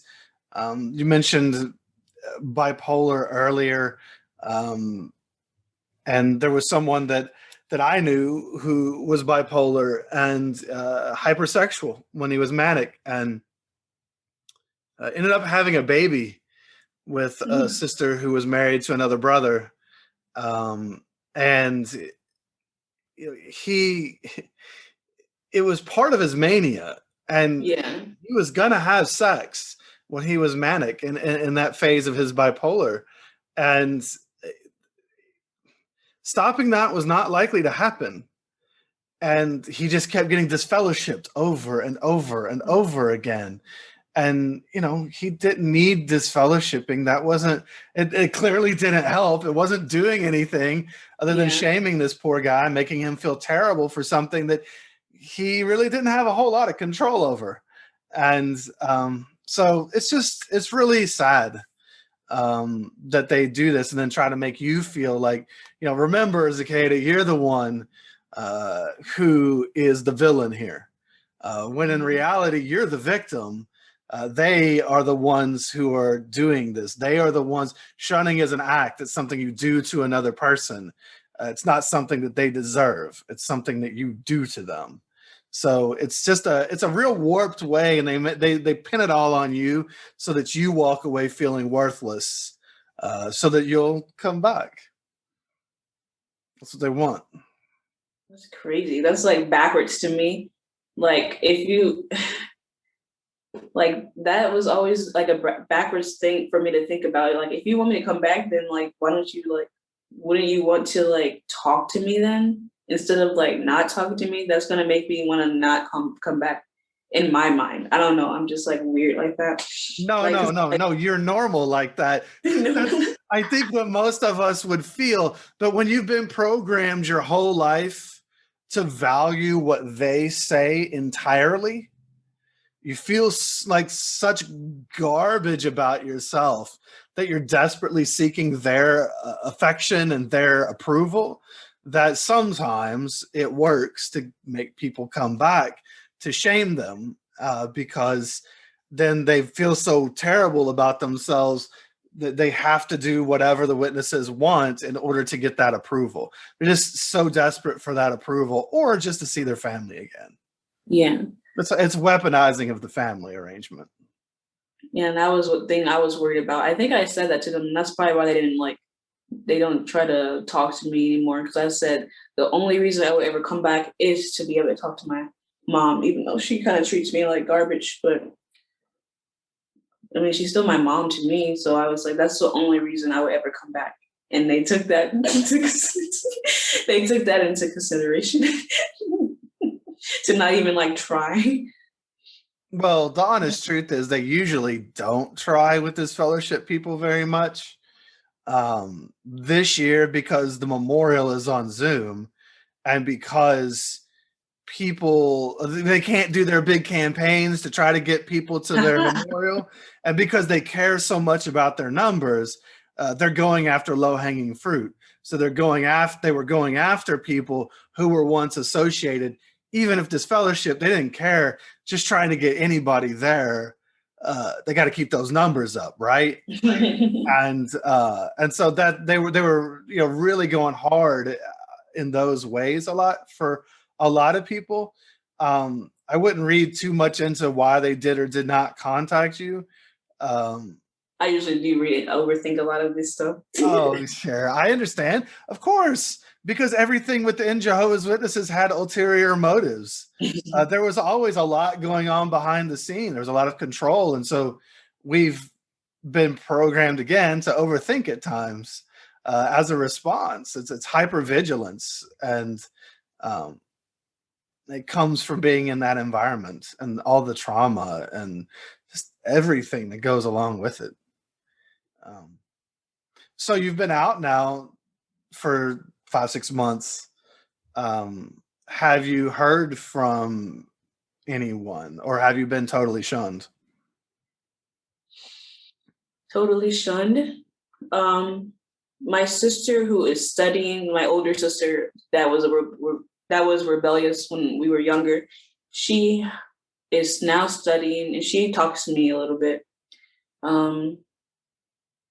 And she was on FaceTime one day with my grandma, and she's like, "Oh, Kate is here," and she goes like this, and my grandma is just like, and I'm like this, and she's just like, I'm like, "Geez, grandmother," but just my sister talks to me. My dad, I know I haven't talked about my dad really. I used to go with him a lot as a kid, but going into the religion, my mom kind of like kept me away from him.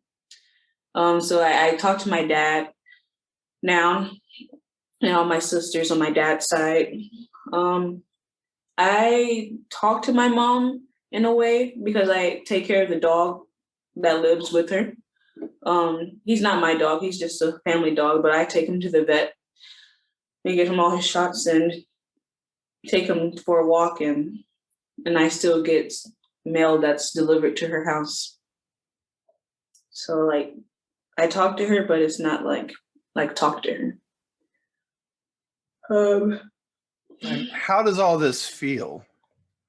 November, December, I was angry. I was so angry for a long time, like rage. Like I was like, I need to go to a rage room or like smash room to like destroy stuff. And I would cry a lot, and then I'll be like, try to talk to my mom again and see if she would try to talk to me. I would call her. She wouldn't answer, just like the convention videos. And I would get my feelings hurt all over again because I tried to talk to her. Mm-hmm. And I went through that for a little while. There. Yeah. And then even at work, at Amazon, like I'm by myself a lot, and I would cry.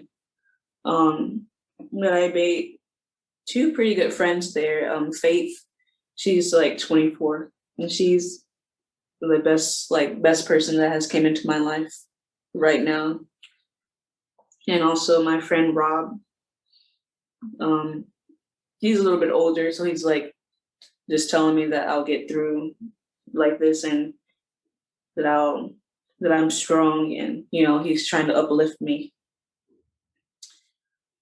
And that's kind of like, I've been going to therapy too to try to process all of this, and because usually I don't feel like I feel the emotions, but I never like accept them, I guess. Well, when you're in a survival situation most of your life, and when things aren't super good and you have a lot of negative feelings and you have a lot of pain and sadness, you wall yourself off to some degree. That's your survival, your coping skill. You move on, and you're talking about all this rage. A lot of times underlying that rage is profound sadness for the way things have gone, and honestly for, I imagine, a lot of your life, because it's been this control, not love. What your mom has to offer you, at best is control. She's not loving you for who you are. She's trying to control you to make you who she wants you to be. And that's not love. And unfortunately, that's the best that many of our parents had to offer. Yeah. It's important to work with that stuff. So good for you. So that's pretty much like, and then I live by myself, and I can't believe it. Why is that? Because I don't know. I just always, I was always kind of an independent person. Like whenever I turned 16, I was on it to get my driver's license because I don't like people driving me around. So I made sure I had my license, and then my mom bought my car, and So now she has that car. I have another car that's mine now. And I don't know. I don't like people taking care of me like I do, but I rather just do it myself so I don't have to like feel like I have to repay anyone. And yeah, I still got to get some furniture and stuff, but I've been managing living alone, and but I didn't think I could manage money is mostly why I can't believe I'm living by myself. It's Like amazing what you're capable of, isn't it? It's especially during, almost like you were told your whole life that you weren't capable of much, and now you're finding out that you are actually are capable of some things. it's like for real because they like getting a job so you have more time to go in service that doesn't take a lot of time. Getting a job that doesn't take a lot of time out of your day so you can go in service and stuff like just enough that you can make it. Mhm. Type That's of just to keep feeling. you small so that they can control you. They don't Yeah. want you to have success or happiness, because if you have things today, so somebody was telling me that about a circuit overseer who said, if you're happy in this world today, then you're doing it wrong as one of Jehovah's Witnesses. Oh And what dang. that means is basically we want you to fail and be miserable so that you have to believe our crap and suck this down so that you stay small. They want you, they need you to need them, and you don't need them. You don't need any of them. That's really a fact. You don't need any of them. And I know we all look, we all want our parents to be there for us. And a lot of ex-Jehovah's Witnesses see their parents as the idealized version of who their parents were, maybe at their best. And we want our parents in our lives because we find their best moments, focus on those. But the reality of who they are, a lot of times, look, you can't be in a cult and be very healthy. Yeah. Most of our parents are very unhealthy and very toxic individuals. And that's sad. It's a reality, but it's sad. And as we can accept that and just realize that they are who they are, and chances are they were doing the best they could for all of these years. They're just not super great at life. They're in a cult. They're not great at life. I have a friend that I played basketball with growing up, and I don't care how much he played, he was terrible at basketball. He just Oh, never got any better. And I don't say that to demean him. He just wasn't an athletic person, and that's okay. There were other things he was way better at than I was, and that's fine, right? But I was just always, I love sports, and so that was my thing. Um, but there are people who have played the game of life for a long time, just aren't very good at it, and that's okay. But they've also hurt us in a lot of ways and may not be very healthy for us in a lot of ways either. And you, as presently constituted, are enough. You're enough to be worthy of love and respect and all of these things. You don't have to become something else to earn that from people who are withholding it based on your merit on some sort of rule oriented performance based cult system. So I hope that you just keep growing. You're 22, you've got so much time to grow, and you clearly are. Your friend who said that you're strong and such, you clearly are. It takes a lot of strength to know enough of who you are to know that that's not for you, and to leave it even though it costs you greatly. No matter how you leave it, it does take a lot of strength, and you should be proud of that.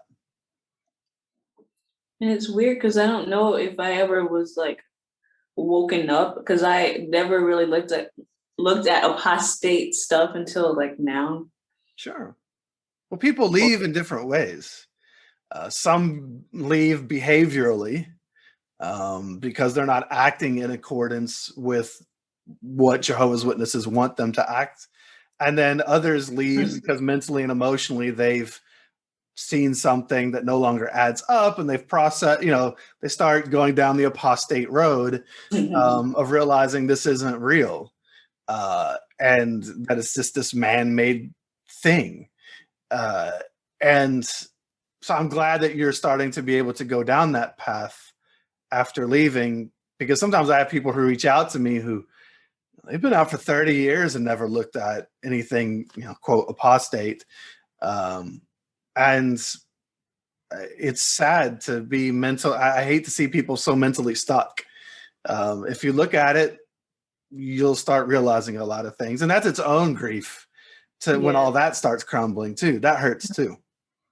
It's just funny because like now that I looked at it, it's like I can never go back, even if I wanted to go back. Like it's just it wouldn't.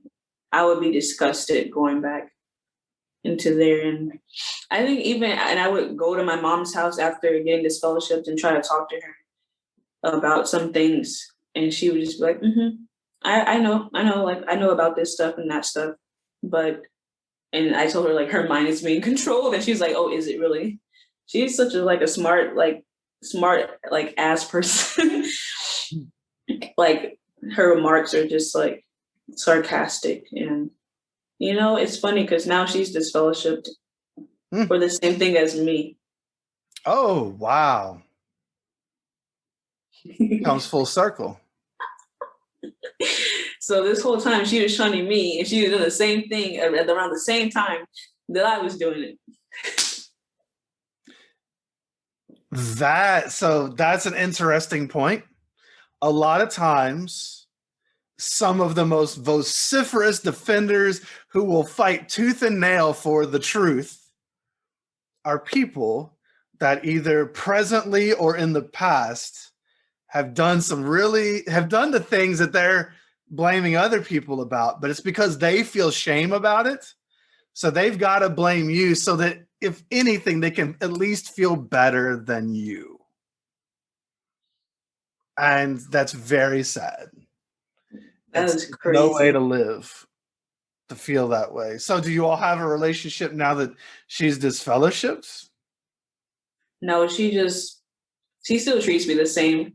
Like she wouldn't even tell me. My sister told me, and she's like, don't tell mom that I told you, just let her tell you. But she never told me. And then they had the announcement, and I was like, So you can see your mom's just not a super healthy person. No, I don't think she has been for a long time, and I feel so sorry for her. I do too. I say that with compassion, because there are a lot of people inside the organization who do a lot of things that are really pretty messed up objectively from the outside looking in. You say, whoa, that's not healthy. And it's just because they've been hurt in ways. They've not been around a lot of healthy mental and emotional tools in their lives. They have their own base psychology, their biology, the present day circumstances, that past history. All these things kind of come into who they are and how they react to things. And a lot of people are projecting their own issues, and it doesn't result in a happy life. And ultimately, like in my coaching practice, that's what I want. I just want to see everybody be happy and be able to have a chance at actually finding happiness, because most of us were raised in this, default manner that was just very dysfunctional and unhealthy. And it didn't set us up with good tools to go be successful and have what we want in life, or even know who we are. We didn't have a chance to know who we are. So, chances are your mom may be looking for some of that herself and hasn't found it. And that's just no way to live life, but a lot of us do it. So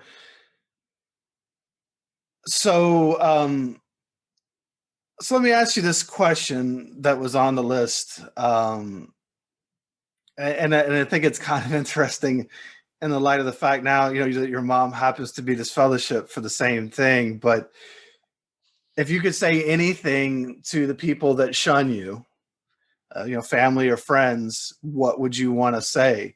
And I don't know, maybe there's something different you'd want to say to your mom than other people. I don't know. But what would you have to say to those who treat you so poorly today? I hope they're happy with the way what they're doing, because eventually I feel like maybe they'll see how horrible this is. It's not, that's cruel and unusual to do to someone, I feel like, in my opinion. And I hope one day they'll just have to see that that's not the way to treat someone. And it's weird because there's not many people that I really know. It's just people, like, I feel like maybe they just forgot about me. So I just don't think about it like that, like they're shunning me. I love my best friends, my best friend Mariah.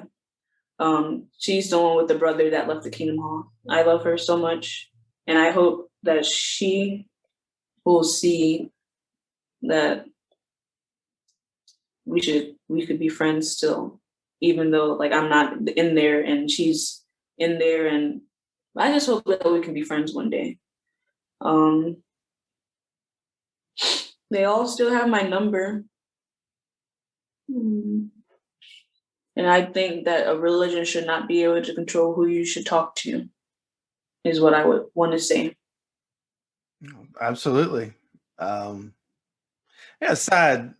It's not like, well, I mean, it kind of is, but there's so much more to who you are than whether or not you believe one particular way about one aspect of life. But at the same time, for Jehovah's Witnesses, that is their life. They don't have a lot. I've said this before, if Za'kaeda and me, Mike, if we wanted to be friends as Jehovah's Witnesses, it wasn't Za'kaeda and Mike. We come together and we're friends, right? We meet and we have a relationship. Instead, it's kind of Za'kaeda comes about this far, Mike comes about this far, and what we're really attached to between us are the thoughts, the feelings, the beliefs, the culture, the doctrine of Jehovah's Witnesses, the activities. Everything surrounds that. And when you remove that, now Za'kaeda's here and I'm here, and we're not really that close of friends. We're, and I think that if you were, even with Mariah, if you all were to hang out today, sadly, I have a feeling you might find that there's a lot more of a gap there than what you think, unless, of course, she were to leave and then figure out who she is as her own individual, and then you all can bring who you really are to the table. Because as witnesses, you can't. There's so many things. You said something about watching porn at like 16. Like, did your friends know? Did your friends know that? No, because you can't let them know. You can't have open discussion, right, about who you are. I liked rap. You got your Tupac shirt on. I liked rap. I liked Tupac. I couldn't tell anybody I liked Tupac or not be very open with it. I did have friends. Yeah. I told Mariah, like, oh, I watch porn sometimes. She's going to be like, what is that? She's like, she's 18 now. So she's like about 4 years younger than me. Just so you know, she probably knows what it is and she's probably seen it, because most Jehovah's Witnesses have, right? It's like young men or women go to elders and confess to masturbating or seeing porn, right? And these elders are condemning them for it. Good and damn well every one of those elders has too. So who are they to sit there and be the arbiter of what people have done in this way? It's just so stupid. The whole thing, it sets everybody up to act in really inhumane ways. And so shunning is just another inhumane way that people end up acting. It's just inhuman to act that way toward others and to cut them out of your life like you never existed on any level over a religious belief. But sadly, I've even experienced this with my own family. There was a point before we left and disassociated where we had agreed not to talk about witness stuff anymore because they didn't like my responses that we just didn't have anything to talk about anymore. We would get together and my wife and I could bring something to the table to talk about, but that's all they have in their life as witnesses is witnessy stuff and have anything else to talk about. Witnessy stuff. Witnessy stuff. There's nothing else. That's their whole life. So they can't talk about what else they go out and do. That's all they go out and do. It's a whole, it dominates everything. Oh, and I hated that. Like after the meetings, like, oh, what did you like about the Watchtower? When it was over, Yeah. Like, what is that? Like, why is that question being asked? Yeah. I don't want to talk about it. Like, even though I'm here in the place where I probably should, but I just didn't want to talk about it. So today you said that you were waking up a little bit, or getting into, I guess, different things that have helped you to mentally and emotionally start to see some of the realities, I guess. Anything in particular helping you? Um, it's always first it's going to be the child abuse Mhm. claims and all that, like disgusting. Like I know the Australian Royal Commission had like the redress scheme they had to join in Australia. I was like, because that's just like, and I don't even like, I haven't even looked up a lot about the child abuse. I just know it's just horrible to think about. Like, I don't even want to think about it. I was introduced to it while I was still in the religion by my friend Sam. She's disassociated now. We used to go to the mall, and she would just be like, Kata, like, this is happening in Canada, and like they're lying through their teeth. And I'm like, yeah, like, because I couldn't say anything. I was just like, I don't know what I should say to that. But that was another thing that's like one of the first things I think I started looking up. And then I'm not like really good with like intellectual stuff, but I'm trying to look more into like the dates and 607, but I'm not like, it's not clicking like that yet. Well, it doesn't sound like you really firmly believed a lot of that stuff anyway. Like 1914 and all of that. But that's all. But like I could never. I was into a lot of that stuff, but I couldn't tell you how 1914 came about. It's like a times and half a times in the book of Daniel. And we've got to decide what calendar and how many years and just make up a bunch of BS to come to, however it is we have to in order to come to 1914. But then you learn that 607 wasn't accurate in the first place because that's not when Jerusalem was destroyed. So you just start to see that it just doesn't add up. Sorry, I had to get my charger. Oh, that's okay. So you just start to see that it really doesn't add up. And it's I have to say, and I think that a lot of people struggle with that stuff because it was complicated and convoluted. And so because of that, it's difficult now to learn about and to try to argue against because it never made sense in the beginning.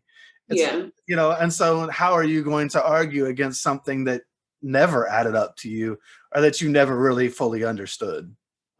Yeah, because I feel like maybe I didn't like, I just like the purple book, the let the kingdom rule, whatever book, was really weird because they read the letter from, was it Rutherford? No, it's Russell. Mm-hmm. Charles Chase Russell, like letter thing. And I was just like, all this history stuff, I don't know anything of what's going on.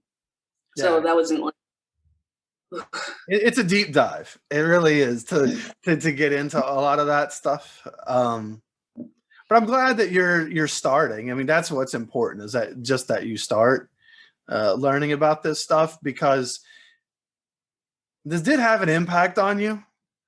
There's a lot of trauma associated with all of this. And when you start to break it down and realize what a bunch of made up stuff it all was, you can start to let go of the feelings that come with some of it, because they're based on a lot of those things that we hold internally. And so I'm glad that you're working on that. Have you learned anything that is helping you, with your feelings in the aftermath? Is there anything in particular that has struck you, something that you've learned since leaving that, has made your life a little better? And I know it's only been 6 months, so. Yeah, went to community college back in 2016, 2017, and I took a psychology course. So I've been like into psychology a lot now, and what how our minds work and how like serotonin, dopamine, all of those things come into like play, and how shunning, like somebody is alone, like we're social creatures, we're social beings, and that's like on a level like that's unhealthy to like be alone at times. And I wonder, like they're causing people like to feel lonely, to feel the loneliness, and causing them to become depressed. I feel like causing them to like progress into worse things. So in a way, it's like it's a sickness.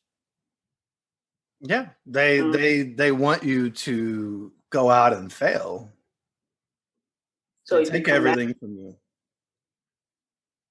But it's like weird for me because you can't like you can try to come back and you do what you do, or you can like what they say, like if you mold or you fold, like, and sometimes people fold and they just they die from this. Oh, unfortunately, yeah, there are a lot of people that, I mean, Jehovah's Witnesses love to talk about blood guilt. How many suicides are on the hands of Jehovah's Witnesses? There's a lot. And I could have been one of those. We talked about your friend earlier, but you don't. There are so many other options. Once if we can give ourselves that chance. And what's that? Oh yeah, mold. Like when I say like mold and fold, like mold is like you deal with it, or you fold and you don't deal. I think I read like mold, like you mold or you fold slang somewhere. This new slang I like. Yeah, I like that. And so we can mold, we can deal with all of these things. We can work past them, and we can have happy lives. So I know, again, you've only been out for a short time, but what do you like about your life since you've been out? What do you enjoy about life? And is there anything that do you have any goals or anything that you're wanting to do? Right now, I've just been enjoying that it's finally warm outside. I'm glad that it's warm, and because wintertime was a little bit rough. I started growing plants. I always had a garden at my mom's, but now I just have like potted plants here now. So I garden sometimes.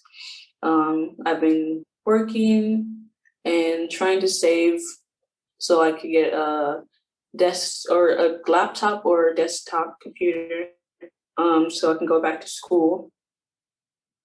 I've been wanting to go back there. I been hanging out with mostly Faith and Sam and Rob. So I have a few friends that I could hang out with. And even though sometimes I feel like I'm not there, sometimes I'm just not there in the mind. Oh, of course. Like I don't like being been through trauma. I'm sorry, I think there's a little lag. You've been through trauma, and so you yeah, at times your mind is going to be elsewhere, and that's okay. And again, it's only been 6 months, so yeah. This is fresh. It's been like the longest 6 months in my life. It felt like. Yeah. But everything is. I've been in like a good routine of doing what I'm supposed to. Supposed to do things that I need to do and want to do. I've been in a pretty good routine. Sometimes I get like a little like sad times, but I think I can manage now. And eventually, maybe next year, I'll start traveling. Good. I mean, look, let's face it, it's the reality. Not everything, especially so close to when this happens, not everything is going to be rainbows and sunshine, right? You know, it's difficult. You have to learn to survive before you can thrive. You have to learn to, there's a lot of things that you'll, you know, be building up, and building up a new support network and friends. And you're 22, you've got time to find what it is you want to do in life, or, you know, find the people that you want to surround yourself with, or companionship, whatever it is that you want to have, you'll find those things. Um, Being, you know, again, let's say being disfellowshipped in November, in the winter of the first year of COVID, uh, that's terrible, terrible, terrible timing. And I know that has been difficult, for sure. You know, you can't, the world is different right now, and very isolated in a lot of ways. But I'm glad that things are starting to open up, and people are, you know, getting vaccinated, or whatever the case may be. And hopefully, you know, whatever the case, we end up, you know, rebounding from this as humans, and can just move on with our lives, and then reconnect and find new people and do new things. And that's what a lot of the joy in life comes around. So I look forward to when things are open back up, and like you said, it's spring now, and you can get out and enjoy life a little bit more. Me too. I do wonder, you know, November, that month, like I know of two other people that were disfellowshipped in the kingdom hall that I went to. It was like the first week, the second week, the third week, that was the last week. I was like, boom, boom, boom. And I like talked to all of them that got disfellowshipped. Is there a disfellowshipping like rampage going on right now? Oh, I don't know. I mean, I do know that there are a lot of people leaving. Yeah. I mean, you can see that as evidenced in things like the ex-JW Reddit. You see the growth there. I have a ton of people reaching out to me for coaching, and for to be on the podcast and different things like that. So, I mean, there's a lot of us out there for sure. And it does, Jehovah is speeding up the work in its own due time. as No. as more and more people are leaving. You know, I don't know if it's, you know, just strictly disfellowshipping, but I mean, I've known a lot of people who have disassociated throughout the pandemic and left. And that's good. I just hope more and more people can leave and then get healthy. Yeah. Leaving alone doesn't make one healthy. In fact, we've been through trauma and a lot of hard things to get there. So I just want to see people leave and then find healthier things, so that they can, again, what did I say at the end of every podcast? Love others, do no harm, and go be happy. I just want to see people go be happy and live good lives. Yeah, my mother tried to throw that in my face after I got disfellowshipped. She's like, well, you don't look happy now. And I was like, oh. Well, like, that's not fair. And it doesn't matter, Za'kaeda. Look, in the end, if as you start, you know, continue to grow, you're just 22. As you continue to grow and learn, our brains aren't even fully developed until we're like 27 scientifically. So, and as you continue down that path, if you were happy, and I mean truly happy, and I don't believe happiness comes from like the things that we have. I don't believe that you have to have $1 million and a nice house and a car and 2.3 kids and a dog and a whatever.